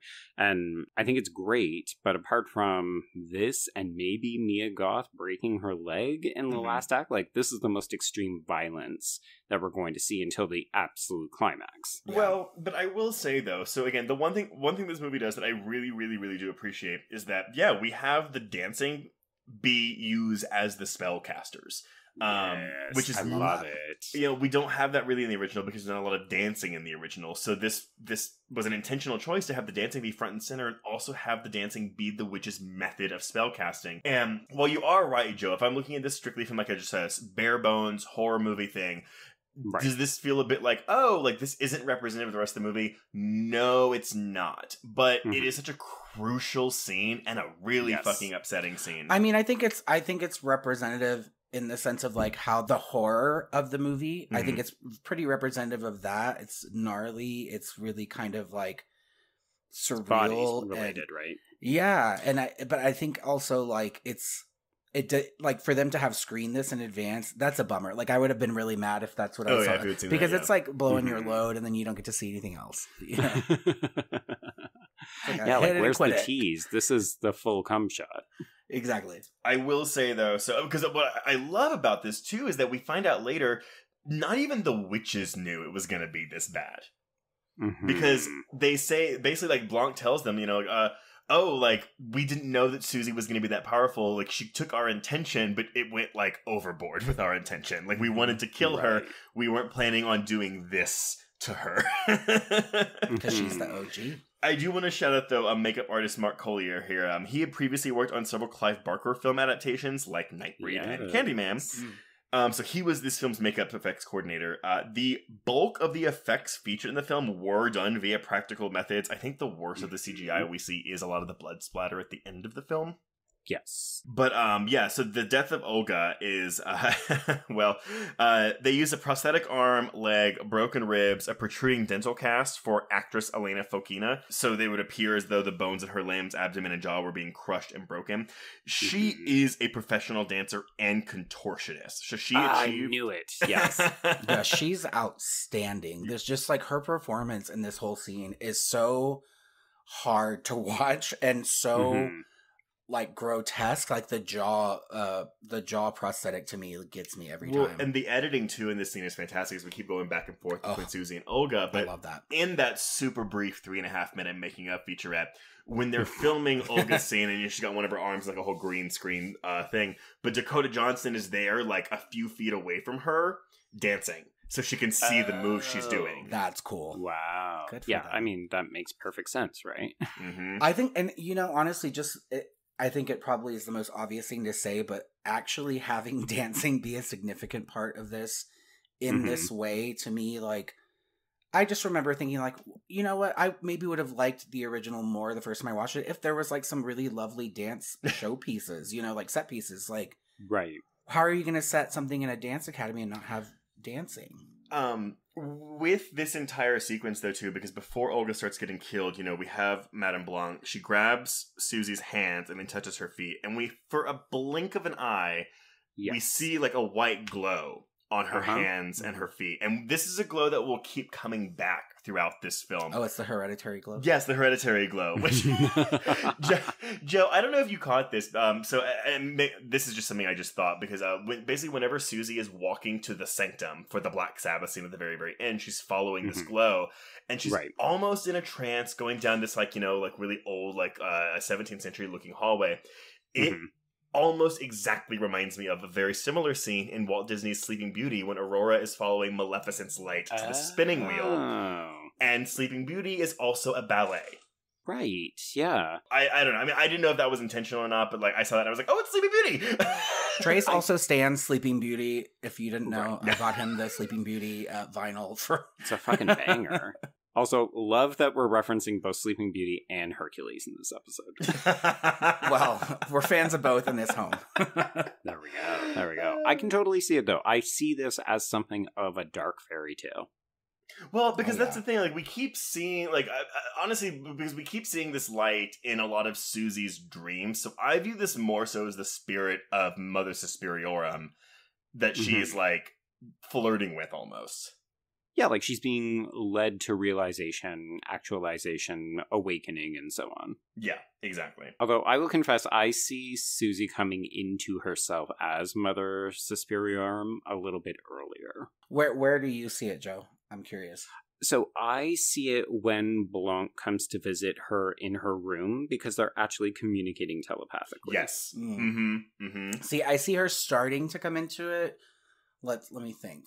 So Blanc visits her in the room after or before the dance performance? It's after Volk. After Volk. Okay, so I see it a little like there's more awareness when she starts being able to speak French, and Mia Goth is like concerned. What are you doing? Concerned. You're plotting. Yeah. But she's kind of like she's like, it's fine. Like, that's clearly more of it's coming out from me. But I do love, on a first viewing, I missed this, but, we have the flashback to Susie's home where she's a little girl and she keeps trying to look at Berlin on the map. And her sister's like, bitch, you gotta study America. Oh my God. So her entire life, she's had this force pulling her to Berlin. So it's like, absolutely, she doesn't know, but she knows something. Well, I think that's kind of it feels like a familiar trope. There's something. There's another film or something where something like that happens, where someone's like inexplicably drawn to a specific area or a specific person. But yeah, that's how. I mean, I like that they use that and that they show a lot of that, you know, from her childhood. But to me, it almost feels vampiric, right? Like you're being lured, or even sirens, right? Where you're being called to some kind of destructive force. Only in this case, it's like, no, we've got to help you wake up and realize who you actually are. Well, But I also love that in one of the flashbacks where we actually get to hear Susie's mother speak, she says, you know, you are my sin. You're my greatest sin. And I'm just so mom was seeing the symptoms of this. Yeah, I mean, I really like that too, because she says it, I want to say on her deathbed. Like when she's really like, she's probably like in the throes of dementia and not very, you know, not aware of what's going on. But like, I like that. That's very, I want to say that that's kind of like a Lovecraftian thing. It's kind of like the madness that when you're mad, you can see, you can like recognize this like power. But she says that though. I assume that she said that because she had Susie out of wedlock, because we don't have a father. Okay, here. I know, Trace, but we're talking about like the parallels. No. I Both know. can be true. No, I know, but I think the literal thing is that. But yeah, you actually put, But what makes it like powerful in the movie is that like, yes, because this daughter is like a goddess. Well, but that's the thing too, right? Yes, exactly. So yeah, what is technically an abomination in certain Christian religions, meaning having a child out of wedlock, is the reincarnated form of a deity in this witch coven, which of course, you know, witchcraft is a sin in most Christian cultures. Okay, but hello, you're also talking about Jesus, like Immaculate Conception becomes a deity. Well, God was involved with that. Also, like, so was Mother Suspiriorum. Wait, did Jesus get resurrected before Lazarus? No, Jesus resurrected Lazarus, and then Jesus was resurrected 3 days after he was crucified. Oh, there you go. So he's not the OG zombie, but he's one of them. I forget. I've written off my Christian education. But we do believe that Mother Suspiriorum has been born and just moving through person to person, like through reincarnation, I'm assuming. I don't know. Why would you believe that? Well, only because Susie is Mother Suspiriorum, and she didn't go through some ritual to have Mother Suspiriorum transferred into her body. So I think it's possible that this entity has been kind of being like resummoned over like centuries or like millennia.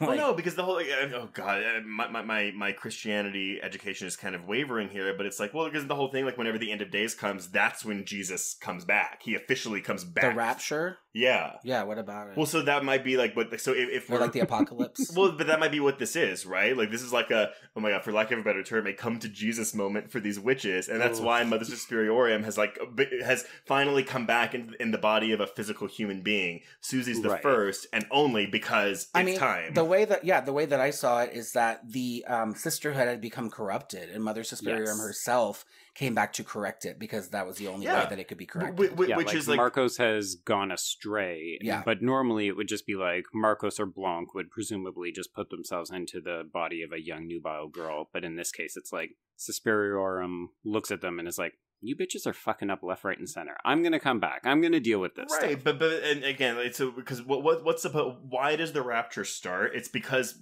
we have spent our time here and we done fucked up. It's like Noah the Ark, right? Well, it's like you've already like too look much at Christian what you've talk. done. Yeah, this is a lot of. This is actually really bizarre too. Like the Christian I'm sure there are others, but like that. Yeah, that whole idea of like things have become too corrupted, and I need to cleanse it. Yeah. Sorry for the non-Christian folks out there with all the references to like...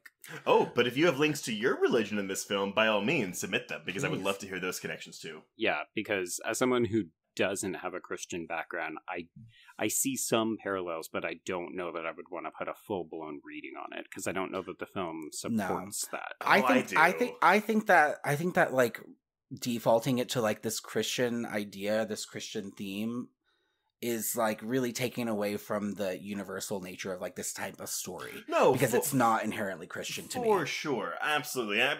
But I don't see what the harm in doing a reading of it, but it's not the reading of it. Well, it's a reading of it because that is your that's your background. Absolutely. I also just don't want to spend like 40 minutes talking about religion. Okay. So Olga is dead, and we get this hook scene. Oh my If y'all God. want to talk about religion, you can just tweet us later. We'll get in the group chat. So true. As two non-practicing Christian people. I know. I'm not Christian. I don't identify Well, as that. But Yeah, anyway. not anymore. Yes, let's go ahead. Olga, yes. So I have to say, this is the prop that was sent out to a number of film critics, and this is the piece of swag that I am the most jealous to have not received. Oh my God. I Yeah. would love to own that. Yeah. Like, can you imagine getting this fucking thing in the mail? I would die. I would make it make the noise, whenever he sets it on the table and it just keeps going back and forth. Well, that was and the then trailer. and then sample it and then make like a song out of it. I think that'd be great. Coming soon to TikTok, the sound of this. There you Oh go. my God. Get the dance. I'm gonna do it. Choreograph a dance. But I will say, I mean, I've seen a couple of people do the reading, Stacey Ponder among them, that it's proof that these witches, whether or not we want to believe that they think that they're good people or don't see themselves as bad people, that they are, to some extent, pretty evil, because we learn that Olga is actually still alive after all of this. Oh, yeah. And they all just brandish these fucking hooks like, ooh, they are so gleefully delighted to be sinking them into her flesh. And the way that we get every individual shot of each one of them, like a POV of their face, is just like boom, boom. I'm boom. curious. I didn't notice this when we rewatched it, but do we know if it's because it's not all of the coven who does it? It's Is not, it no. is it just the ones who voted for Marcos? It's a lot of them. Yeah. Oh, yeah. Because that would make a little more sense to me. Because this is after the scene, because Act 2 begins with them in the kitchen doing their votes. And it's tricky, right? Because we don't know all of their names and the camera isn't actually focusing on all of them. But then there is that confirmation at the end when Death is going around killing all of the women and they get those kind of like direct address where they like yell their vote at the camera. And it's all of these women, I think. I love that moment too. Just because when they're casting their votes, we don't see them at the moment. We just hear the voices. But just like every voice kind of has their own little like unique quality to it. It's the number of times I've gone around just yelling like Marcos at people. Belong. He was doing it in bed all last night. Oh my God. And the dogs are like, what's going on? Yeah. They're used to it by now.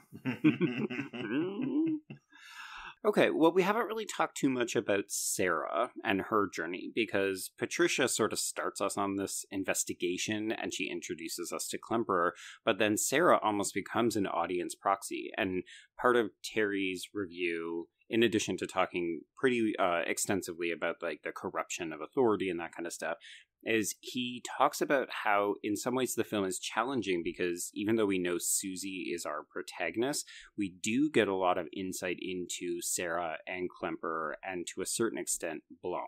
Yeah, and I think like the initial meeting, it may be the initial one with Klemperer and Sarah, she's kind of reluctant to really buy into it and really do all of that. Well, this old man shows up and he's like, hey, I've got your missing friend's journal. Let's go to tea. And she's like, stranger danger. Exactly, as she should. And then, obviously she gets kind of like enough evidence to recognize, oh yeah, there's some shit going down. He's right. So yeah, I mean, I think I guess it's the middle chunk of the film does focus more on kind of that, or that's interwoven more into the story. And so it makes sense. Like, you care about Sarah. I really like Mia Goth. I said this to Trace whenever X was coming out, and I was like, "Oh, Mia Goth," and he's like, "Well, what do you like her from?" I'm like, "She's in Suspiria, and she's beautiful and amazing." And I look at her, and I'm just like captivated by her. And we discussed this a bit in our X Patreon episode, so again, go listen to that. I didn't remember her. I mean, I remember her being in this, but I didn't like. My thing was, I was always like, I feel like I've never seen her smile. Like, I feel like I always see her play the kind of like sullen, like meh, poor me kind of character. Not unlike how I used to feel about Michael Monroe, and who I love now. Okay. But honestly, even watching this again, I found so much more liveliness in her performance, I guess, than I remember being there. So yeah, I'm hopping aboard the Mia Goth train slowly but surely. Okay, but like her acting has never been like, oh, poor me. Like just being having a certain type of delivery. No, but I feel like she plays similar characters. She has like a signature presence. Yeah. I think. Yeah. It's almost like a quiet poutiness. Mm-hmm. Yeah. I really enjoyed her performance this go around. So this is my third time watching the movie because I watched it earlier this year for White Ladies in Crisis, which, P.S., fascinating because we had a completely different conversation. So folks, go and listen to that, because apparently the movie is very open to multiple readings. Well, you've also, because it was you and women on that podcast, right? Yeah, it's former guests Jen Adams and Gina Radcliffe. Right. Oh, okay. Yeah. But there's something about Mia Goth in this role. I find her incredibly sympathetic, even though initially she's introduced and she's kind of dismissive of Susie. Like, she shows up late and she makes Susie have to pay for another night at the hotel. And she seems, distracted because she's worried about Patricia and the bombings and all this other stuff. But over the course of time, you start to realize, oh, she's actually a really good friend. Mm-hmm. And obviously part of the queer reading of this film is that she and Susie have a kind of puppy love schoolgirl romance. Like, you can see them hanging out in bed together and being like girls at a sleepover. Oh, and I right. think that all works really well with Goth's kind of innocent vibe. Yeah, because they do that little sleepover together. She's like, what does she say? Something like, you can sleep in with me, or we can sleep in the same bed. I won't sleep with my sister in bed. Yes. It's like, I'm your sister now. Yeah, yes. Exactly. I think it's so sweet, and yeah, I think that she is very sympathetic in the role, and like the nuances of Mia Goth's performance like make it work, because I think even she's written as like someone who comes from a ton of money. Oh, the clothes are so good. And just like watching her kind of get like more aware of what's going on and be concerned about it and want to do right by, Susie and Patricia. I mean, she got a lot on her plate. Yeah. Girl's got some life stressors going on. My God. I mean, part of me thinks, okay, the events of this film take place over what? Maybe a couple of months max? And we just got students who are constantly disappearing. And even at the end of the film, Blanc has left the company as well, quote unquote. It's like, it's a rough time at the dance academy. Taper back together. I was literally about to be like, it obviously takes place over the entire second half of the year because it ends at Christmas, but that was Pretty Little Liars' original set. Yes, it was, which we also just finished. Not at all the same thing. No, it's not. Very different. But they are set during the same time period. Well, the same time of year. Right. Yeah, they're not set in the German autumn. No. Although I'm surprised that Tabby didn't manage to squeeze in. Oh, Jesus Christ! Yeah, we won't go there. Well, can we talk about the queerness between Susie and Blanc then? Sure. Oh, yeah. But where do you want to start? Do you view Blanc as a repressed lesbian? I don't even know. Why should she have to be repressed? Nothing about her is repressed. I think she's very I know. Open. I know. Oh, I was like, what movie were you watching? I was being cheeky. Well, we don't see any direct overtures, right? Like, maybe this is where I'll bring in Fortier, because, she's written specifically about the queerness in this movie, and I thought it was interesting that she immediately identifies the sort of lesbian signifiers, and it brought me back to the debate around things like Portrait of a Lady on Fire, where I think lesbians get tired of non-sexual depictions, as gay men, Tracy and I, in our They/Them episode, we talked about we need to see lube in gay sex scenes. Yes. It's really frustrating when you don't see that. Mm-hmm. And then you think about what lesbians get. So Fortier says, bristling with familiar subtextual signifiers for queerness, and I'm inserting lesbianism here, or bisexuality, sex between women, we get lingering glances, gripping hands, and sitting on each other's beds. And I'm just like, yeah. That's got to be really frustrating. But this movie has it in spades. The Handmaiden, this ain't. I was going to say, yeah. Although, I mean, a lot of people have read BDSM into the kind of relationship between the two women about, power dynamics. I love that moment where Blanc is like, okay, we got to get you up in the air. We need to get you doing jumps. And Susie's like, ooh, but I want to be down here fucking the floor because that's closer to Marcos and where the power is. And it's you can see that combativeness in their relationship. But they flirt, and it's like her, sometimes I only need to be told twice, which I fucking love her delivery of. But actually, do you think, though, that, I don't know if the rope costumes for the dance have any significance to the piece itself, or if that's tying into our BDSM reading there as well. It's both. So it's definitely drawing on an existing piece of work that Stacey mentions. Yeah. It's one of the artists that they drew inspiration from. But also, people have definitely been like, oh, those are BDSM ropes, right? Yeah. Just wagging around, flapping around. I mean, there is a little bit like Susie's like the sub, you know, like Well, Blanc is like giving her like dreams, you know, like giving her language, sure. like letting her Actually, grow in power. what do you know? y'all make of that though? Why? Because they do that for all the girls. They send all of them dreams and nightmares. Why do they do that? I think they're trying to suss out who's the best fit for the ritual. Yeah, because if you think about what like the types of things that Susie's seeing in her dreams, and I'm assuming because Patricia talks about like they're in my brain, they like took my eyes, they took basically they're like they can like they're surveilling you all the time. Yeah. Like even when you're sleeping, so maybe that's a way for them to get an idea of like what's really going on inside someone, how much of a fit they are for this ritual. Right. Okay, and not to divert this again, is Marcos putting out the idea that she is Mother Suspiriorum, or is that because there is a line where I want to say Blanc tells Tanner, if Marcos really were one of the three mothers, we wouldn't be in this situation, and I didn't know if that was oh man, I wish we had one of the mothers here, or if it was hey, Marcos is saying she's one of the three mothers, and I don't think she is type thing. I think it's I think like she's claiming, because even whenever Susie as Suspiriorum at the end approaches her, Marcos is afraid, basically being like, who do you think you are, or like who are you like speaking for, or whatever. Right, yeah. And so clearly like she's been touting herself to be closer to the power than she is. I mean, I think that's kind of like the extent of what the interpretation needs to be. I just read that as a false prophet. Sure. A little bit, yeah. But she is, because she's manipulating that, like, this lie. Yeah. I mean, they've kept her alive all this time. She's manipulating it to stay in power. Mm-hmm. Yeah, and I think by sheer virtue of following Susie's story and her obsession with Blanc, we naturally sort of side with them, but it does seem clear that Blanc is the more level-headed, she's more cautious, she's more deliberate, whereas it seems like a lot of the Marcos followers and then Marcos herself are very kind of like, well, let's just do this. Blanc is a more by-the-book follower. Like, she's about, like, the purity of the sisterhood. That's how I've read that. And Marcos is more of me. The power being corrupt. She is the power being corrupted. Right. Yeah, she just wants to get into this young, nubile body. She wants to hollow her out. Maybe eat that cunt. We'll see. Maybe. I will tell you, Joe, though, never was I more happy to have subtitles than I was whenever Marcos was, quote-unquote, speaking. Yeah, it's a very breathy delivery by Swinton underneath all of that. I just love her, like, laughing. Like, she's, like, losing it at points. Like, she's so happy about what's going on until she dies. Tilda Swinton's like, I've been in this goddamn makeup chair for 16 hours. She, like, properly lost it for a while.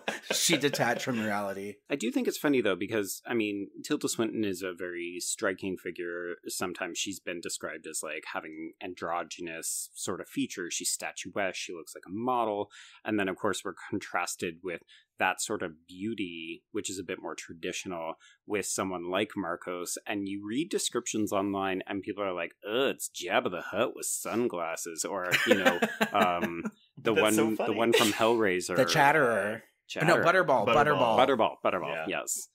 And I'm just like, oh, it's interesting, right? Because this movie is interested in female bodies, how we present, how we move through the world.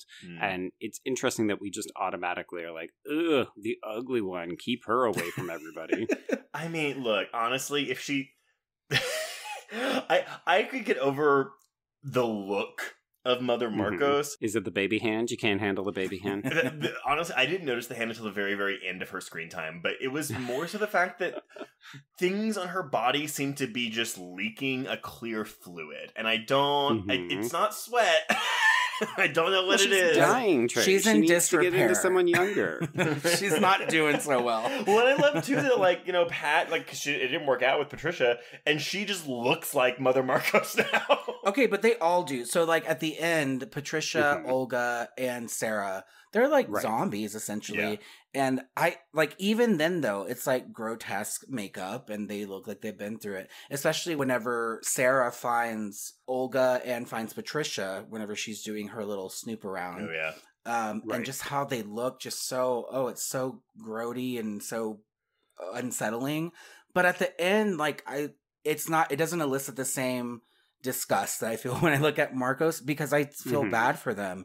And I love the idea of, like, of Suspiriorum granting them like peace, a peaceful death. Oh, yeah.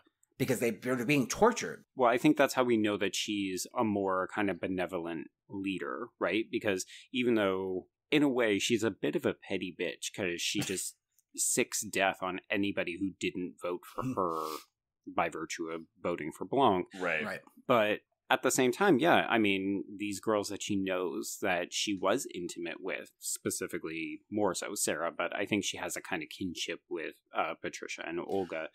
And yeah, I mean, I think there's a lot of power to it. I remember being very mad when I saw this the first time in the theater because I thought, well, you got all this amazing power. Why don't you just bring these girls back? Yeah. Why do you have to kill them?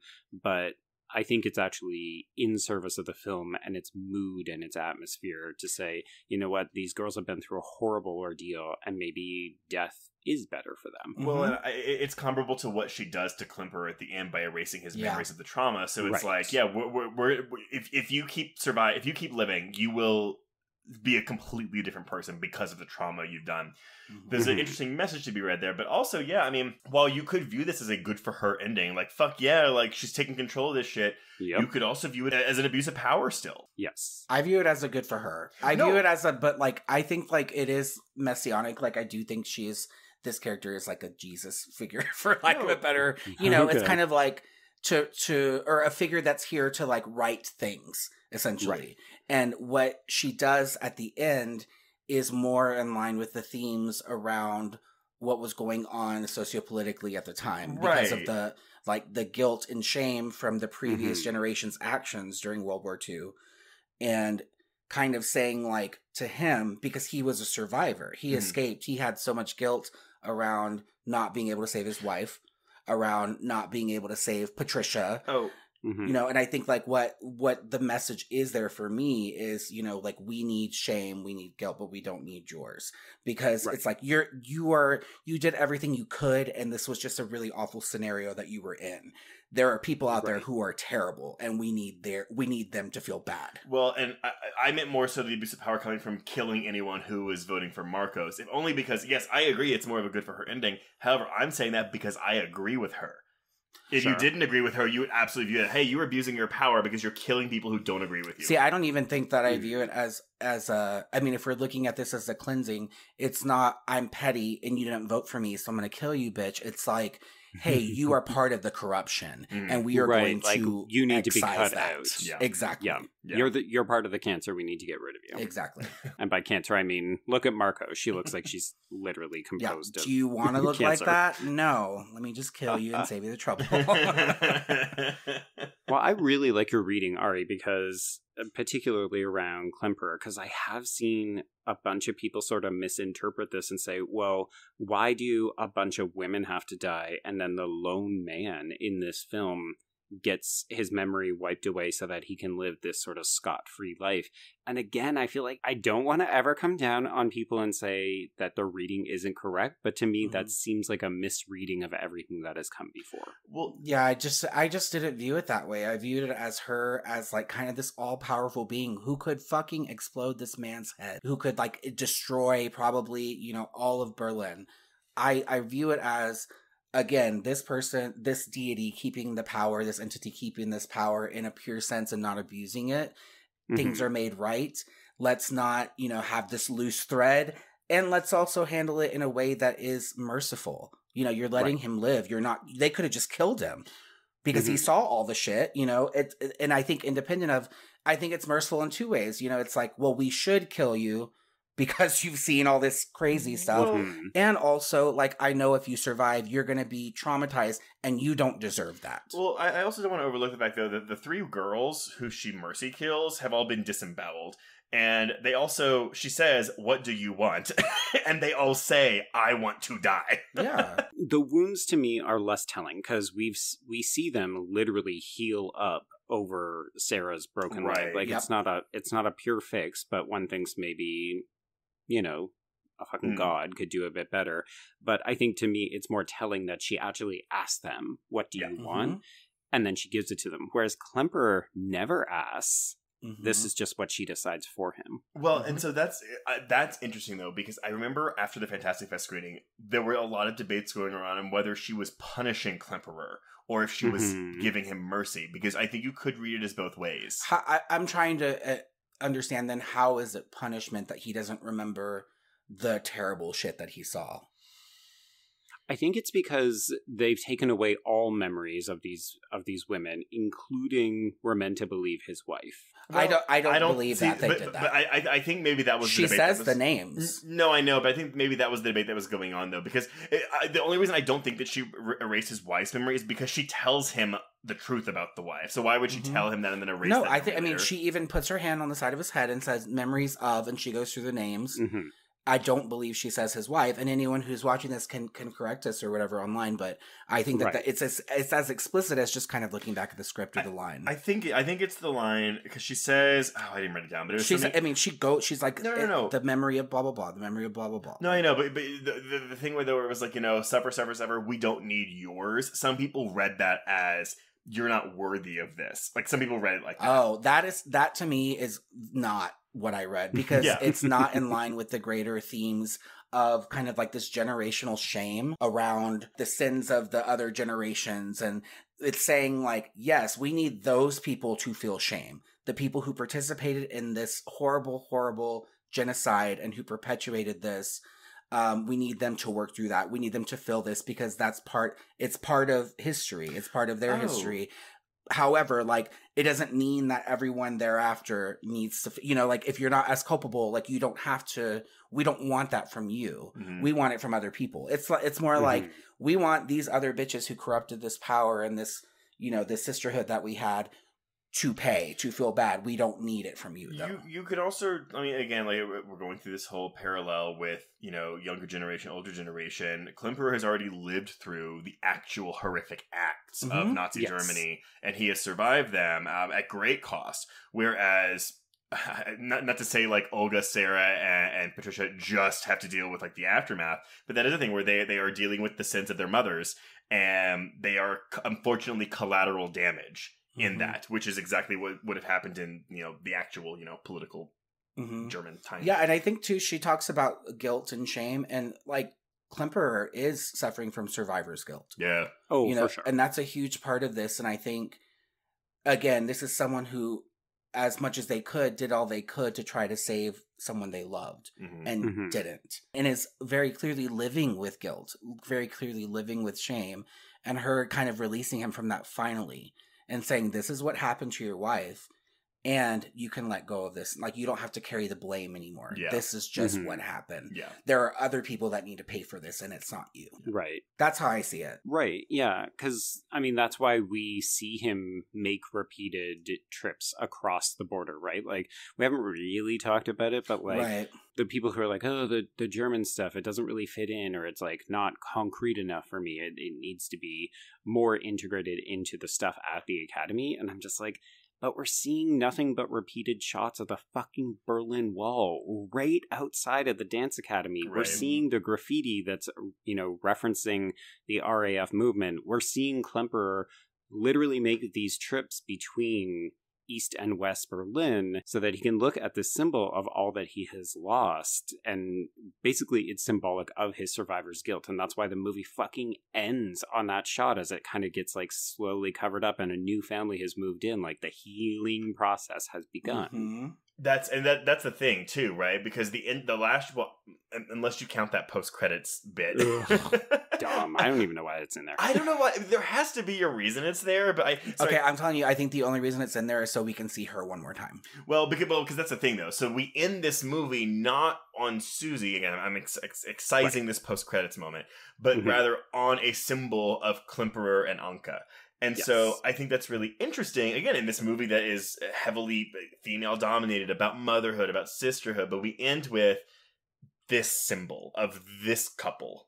It's pure love, right? It's like love, it's beyond the corruption that has destroyed so many lives, either in World War II or in the German Autumn or at the Dance Academy. Like, this is symbolic of what humans should be striving towards. So another thing I'm thinking too is like any of the readings around that as being like focused, like ultimately narrowing down on like this man who's given mercy. All these women died, women were punished, etc. Mm-hmm. Two thoughts I have about that.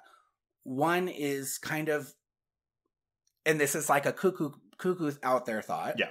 Okay. But what if you were just read this as Klimper is a trans person? Klimper is living as... That's the reading that we're fucking missing. I need trans readings on like, this. What is wrong with that? Like, what about this is not, like, acceptable or believable? Because it is very intentional to cast Tilda in that role. Yes. Right. And I think even, like, that subverts all of these, you know, like, that deepens this reading a little more and complicates it. I think so. I think it actually really complicates it, particularly when you think of the trauma that they put Klimper through, to the point that Susie, as Suspiriorum, has to apologize for it, right? But they strip this person naked and make them bear witness. And if you read this through a trans lens, I think you're going to get some really complicated notions of what people do, particularly white feminists, to the trans community. Yeah, I would really love to hear trans perspectives and readings on this, because I do think that that's something that is, again, we view it and talked about it as such an annoying marketing gimmick, and oh my god, why are you pretending, blah blah blah. Yeah. But at the end of the day, Tilda was cast in this role as a man. As a man. So, and that is a deliberate decision. And whether we fully understand it or not, you know, that doesn't change the fact that it is complicated. It is complex. But I think, I mean, again, like people saying like, oh, like that doesn't need to be there, or that's distracting or whatever. Again, that's such a cop-out response to refusing to look at the deeper meaning of that casting choice. It's so simplistic, and this movie, like...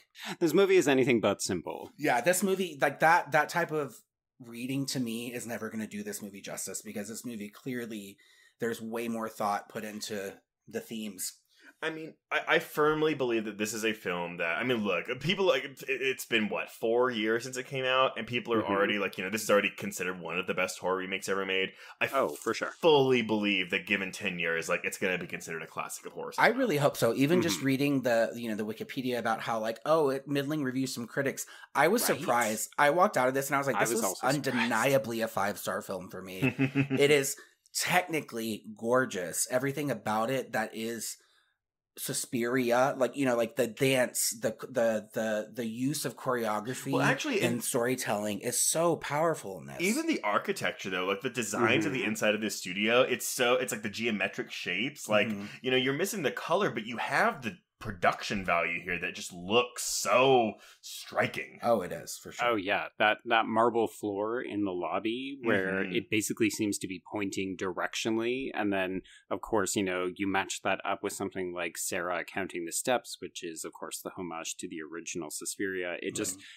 It feels like there is so much intentionality and thoughtful purpose put into this movie. Like, everybody's doing their fucking job on this to an A+ degree. Everyone brought their whole ass to this. Joe, I'm so glad you said that counting steps is an homage to the original Suspiria, because literally when it happened last night, I told Ari, I was like, why didn't she just say it's in the audition room behind this mirror?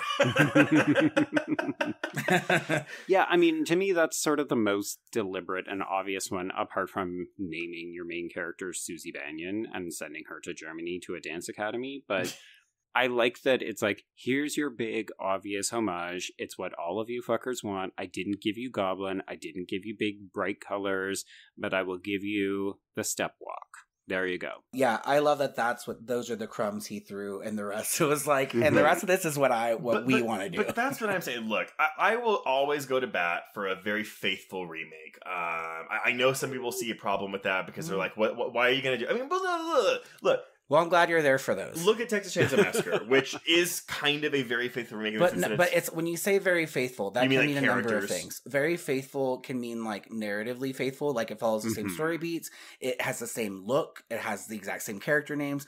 Like, I wouldn't call Texas Chainsaw very faithful. It's No, literally, me it neither. literally subverts it too. She chops off his fucking arm. Oh, yeah. Like, you know, there are so many subversions in addition to the fact that it takes a totally different approach to the look. Right. Yeah, it has a completely 2000 sensibility to Yeah. it, to me. Which, and I think people say they don't like that movie, it's because they don't like a 2000 sensibility. Like, Sure. it's less so No. about you're tainting the original than more so, I just don't like this. But again, the reactions to this, it's so funny. I feel like the worst reactions I saw to this, though, were more so in the build-up, the lead-up to the film, because no one went to go fucking see it. I think from fans of the original, yes, and then the critical divide, as Ari was kind of suggesting, I'm surprised and not surprised, because I think that, like, if you just list the things that people might not like about this movie, if they're fans of the original, they're going to say, oh, the color scheme doesn't work. Where's the more bombastic score? Too much focus on the dancing, all the RAF, political stuff. None of that stuff really contributes. I can see all of those points. And yet to me, that it almost suggests that you're starting from a place of negativity as opposed to taking what the film is actively trying to do. Agreed. And I really feel like if you look at the films as companion pieces, like made by someone with a huge reverence for the original, because Luca and Tilda are apparently massive fans of the original, but also wanting to do something different and having a different political ideology that they want to explore. Like, I don't see how you can see all of those things as negatives. Agreed. It's just not that it's doing 77 Suspiria. Well, I'm going to posit one thing, too. I actually think, speaking for myself, but I do think that I wouldn't be surprised if this was on some critics' minds and they were negatively critiquing the film. This film is overwhelming, narratively and thematically, and there were times where visually, there were times watching where I was like, oh man, this is dragging, or oh man, this feels kind of pretentious, blah blah blah. But it was also because I was not fully comprehending or understanding everything that was happening in this film, and so I had that kind of a moment where I was like, oh god, this movie is making me feel stupid. Stop making me do the work, movie. Yeah, fuck. No, and that's why though. Like I've had this as a 3-star since the first and only time I saw it, and I never felt comfortable saying like having a hard stance on it because I knew I did not get or absorb. You were like, I knew everything. I was wrong. No, I mean, not that I was wrong, but like I didn't feel like I fully absorbed this film on a first viewing. I think so. I have a lovely, really good friend. We have a good friend, and I was talking to them once about this movie and how much I loved it, and they were like, "I fucking hate that movie. It is so pretentious." And the thing is that this movie is a film, like quotation marks, in that there is a lot, there is a lot of intentional symbolism and metaphor, and, like there's a lot going on there that the people who created it want you to think about and want you to connect and want you to get. And you can call that pretentious. You can call that, like artistic genius, whatever the fuck you want, but it's, different mileage for different people. Some people just don't want that in their horror films. Yeah. And that's fine. And I think this person has lovely taste and we vibe on other things, but I get that. And I get why people would say that. And I am just particularly someone who really likes a film that like I need to rewatch to fully absorb all the nuances and all the different like touches that are, connect these different pieces together and really have a message about a time or have a message about a group of people. So like I'm not going to sit here and argue with someone who says, well, that movie's too pretentious for me, because it may be. Maybe it's viewed as pretense and it's too much, but like or pretension. But like I'm not bothered by it, and I like what it has to offer. To me, though, pretension is an attitude, because do I think this movie is intellectual? Yes. Do I think it's asking us to do a lot of extra work? Yes. Do I think that Guadagnino and company are going, look at how fucking smart we are? We're no, I don't get that vibe from this movie. No. And that to me is pretension. Yeah, I would never got that from them. Well, and I think the other funny thing is that people who would argue that this movie is too serious or, yes, pretentious or elevated and all these other monikers that are just not my favorites. I would argue that you're also deliberately overlooking some of the really great things about this movie, like those practical effects, that great gore, like the creature design look for Marcos alone is worth checking out because, and like we haven't talked about the vagina chest slit. Like, there's a bunch of really striking shit in this movie. Yeah. But also, this is a really fucking horny, like, women who want to fuck other women. I feel like people don't give the movie enough credit for being sexy and horny. It gives like Hellraiser vibes at times, same level of horniness and graphicness, because it's like I think of just like even watching the Olga scene. I told Trace, I was like, that scene, it has to be on some list as one of the top horror scenes in a horror, or one of the top scenes in a horror film.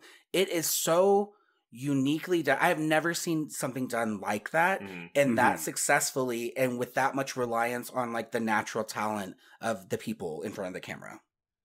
People were fucking flipping their shit for all of the Gabriel acrobatics, and it's like, it's also right here on display in Suspiria. Yeah. Oh, the image of Dakota's chest vagina thing. It leaked early, right? Yeah. It was actually a publicity still, I feel like they released at some point or something. But nevertheless, though, what came out literally a year earlier, but Mother, which also has Jennifer Lawrence with a chest vagina.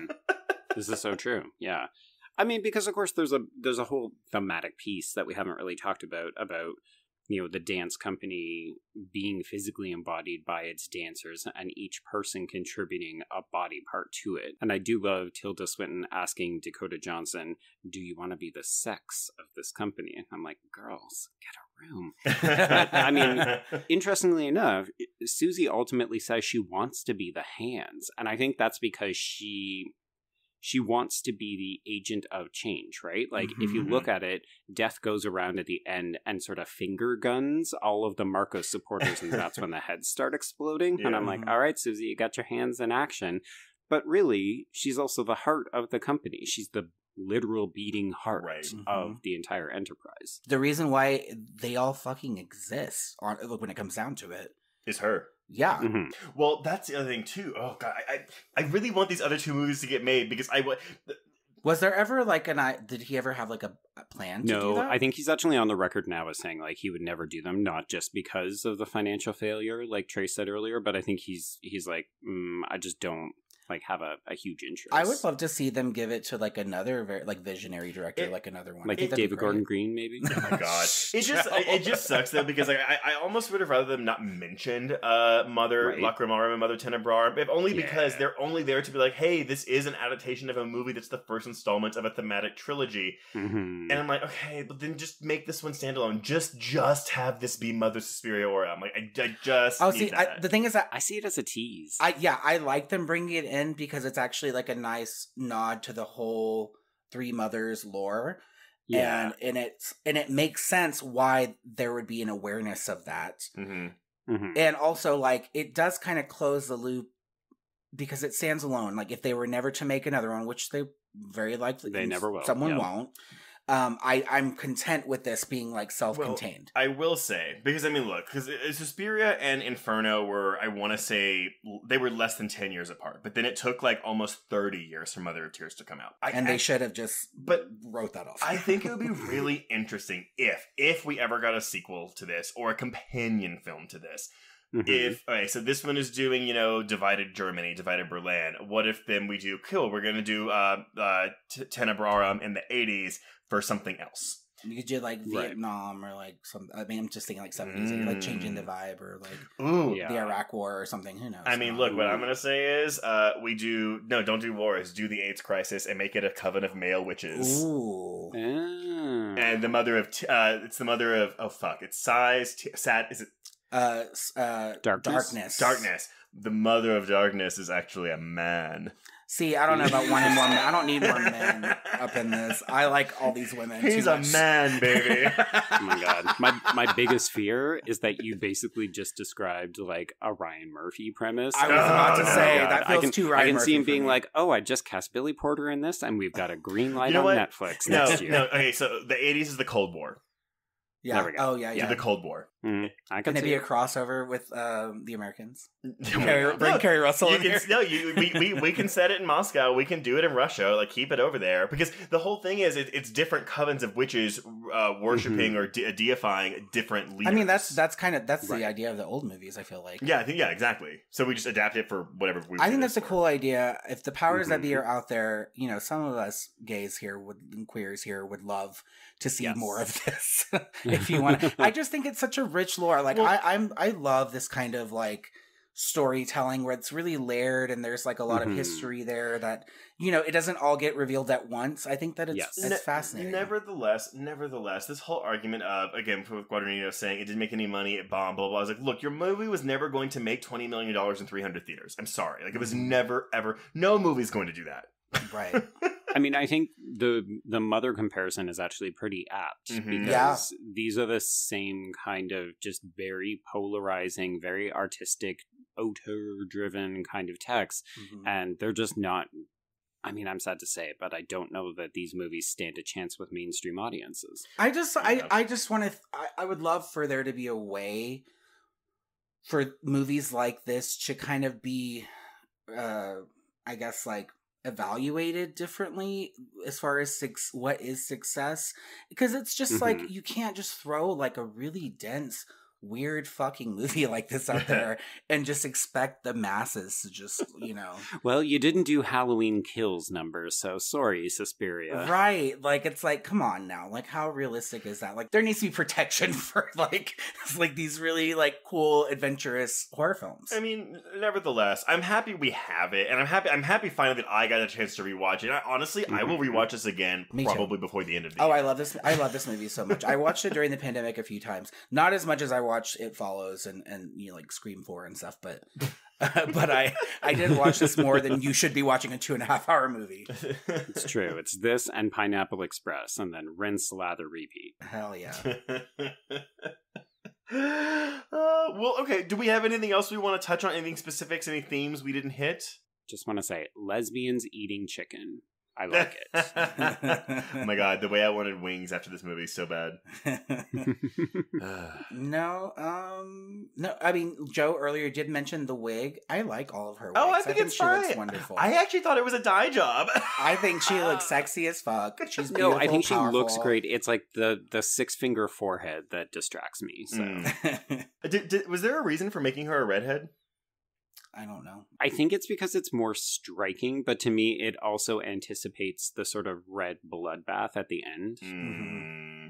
Yeah. So the only thing I would say is I would love to hear more from like people with a dance background, like to know what you thought of this, and particularly like the Volk performance and just like some of the rehearsal stuff, because it's like that's some of my favorite. And I'm not like by any means a dance expert or anything, but I love dance. I loved doing it when I could. I love watching it. So I think like stuff like this really kind of gets me going. Like it's seeing choreography that's just so perfectly executed just tickles my taint. It just makes me really happy. So I would love to hear some like background, you know, some opinions from folks with the dance background about like what you thought of this and how you thought dance was, you know, the integration of dance in the story played out for you. Yes. Can I piggyback on that? So I would love to hear the stories, but also I feel like we've grown since the last time I've asked for something like this. But if anybody has that dance background and wants to attempt to recreate any of Volk, I would love if you would tag us in that. Ooh, Yeah. I like that. I definitely saw some people in the Volk rope costumes for Halloween that year. Yeah. We will accept cosplay as well as dance montages. Yes, absolutely. God, yeah, I can't believe we ever even touched on Volk this entire time. But I mean, that's the bulk of Act 5 of this movie, and it is hypnotic. It's stunning. Well, okay, so that is Suspiria 2018. Maybe one day we'll cover the original. Maybe, yeah. There's enough people who love it who would give us a run for our money. I know, but then we'll have to do the whole trilogy because I really want to be in the same room with you, Joe, when you watch Mother of Tears. I've listened to so many podcasts about it, and everybody's always just like, and then the baby over the bridge, and then nobody wants to talk about any other parts of the movie. That's really the peak of the movie. It really is. Okay, well, before we announce what we're covering next week, Ari, where can everyone find you on social media? You can find me on Instagram, Twitter, Facebook at Ari Drew, Drew, and I'm always happy to chat about Suspiria, It Follows, Scream franchise, all of my favorites. And to chat about just general, like, high strangeness and horror for people who love, like, Bigfoot and stuff. Mm-hmm. And the Mothman.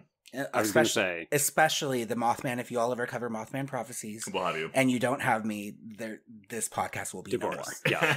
Yeah. I would actually love to revisit that because I have very fond memories of that, and I can't remember if it's actually a good movie. That movie is a vibe. It really is. Like, the energy from it is so creepy. But anyhow. It's a movie where I think it's one of the creepiest movies I've ever seen. It is. Really? But like, when I saw it as a kid, I thought it was really boring. And I saw it as an adult, and I was like, oh, this is really... Because if you go in expecting a monster movie, it's not... It's more like procedural, honestly, but it's like a really good special on, like, I don't know, like Discovery or ID or something like that. Yeah, it reminds me a bit of like the exorcism of Emily Rose, where it's like you think you're getting one thing and then you'll be disappointed, but if you let it be what it actually is and kind of procedural, you'll enjoy it. And both star Laura Linney, so that's a double feature right there. Oh yeah. Laura Linney. Where's Laura Linney been? My God, I know, right? You know what? She can be in our Cold War version. Yes, she can be the lead.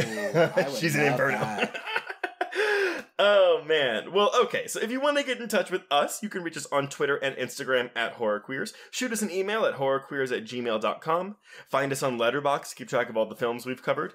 Go to our YouTube channel to check out our interviews with various horror filmmakers, as well as our monthly hangouts where we talk about hot-button issues with some of our peers. If you want to chat with other listeners, please join our Facebook Horror Queers group. And if you really want to show me and Joe, and Ari, actually, some love, please rate and review us on Apple Podcasts and Spotify. That really helps us in search results, and we could always use that with people who are just looking for horror podcasts. Sure. If you want even more content, please support the show by becoming a patron at patreon.com/horrorqueers. This month, we've got episodes on our favorite horror movie sequences and non-horror movies, the social media slasher movie Sissy, the horror prequel double feature you didn't know you needed in Ty West Pearl and Orphan First Kill, and an audio commentary on Wishmaster, just in time for its 25th anniversary. Oh boy. I'll be tuning in for that Orphan on the Patreon. Yeah, that movie. The movie. It's just us being like, how is this movie so good? Oh my God. When I edited that, it was so funny because it's both of us just going nuts. This movie. Love it. But Joe, what are we covering next week? Well, speaking of anniversaries, we're going to celebrate a relatively new one, but it is coming up on 5 years, and it just so happens to coincide with the season 2 arrival of Chucky, so we're going to take a look at Cult of Chucky. Ooh, boy. Ooh, I like that one. Yeah, because I feel like a lot of people watch Chucky without watching Cult of Chucky. So that's which is a mistake. Necessary viewing, yeah, especially with the show. Big mistake. Huge. Huge. Everyone, so until we discuss Cult of Chucky in the lead up for season 2 of Chucky, we can cross out Suspiria. Indeed. And cross out Horror Queers.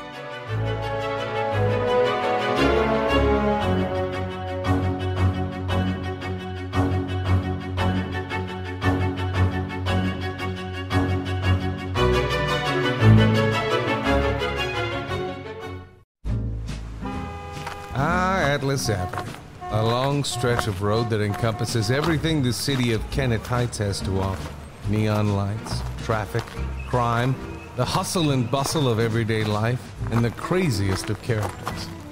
My office was above it all. My name is James Locke, and I'm a PI. Hello, Mr. J. How the hell you doing today? Good, Edith. Nearly every year I have a new case. New people to meet, new clues to discover, and new problems to solve. But I do it the old-fashioned way. No technology. Nothing post-1950. Hell, I don't even listen to podcasts, but you should. Atlas Avenue Beat is a spoof of the film noir genre with goofy characters, tons of wordplay, and non-stop raunchy humor. There's also 3 whole seasons out right now with more on the way. Just search for Atlas Avenue Beat wherever you listen to podcasts or visit us online at bloody.fm. Hello, I'm Shelby Scott, the host of Scare You to Sleep, a podcast where I tell you spooky bedtime stories full of creepy sound effects and music that is soothing yet unsettling to help immerse you into a world of horror. This is a show for those of us who have realized horror can be a strange but relaxing escape from reality. Speaking of escapes, sometimes I lead you through guided nightmares, like a guided meditation, but instead of flowery meadows, I take you on a journey through your own personal nightmare. So come get lost in the terror with me. Listen to Scare You to Sleep wherever you listen to podcasts, or find us online at bloody.fm. Sweet screams.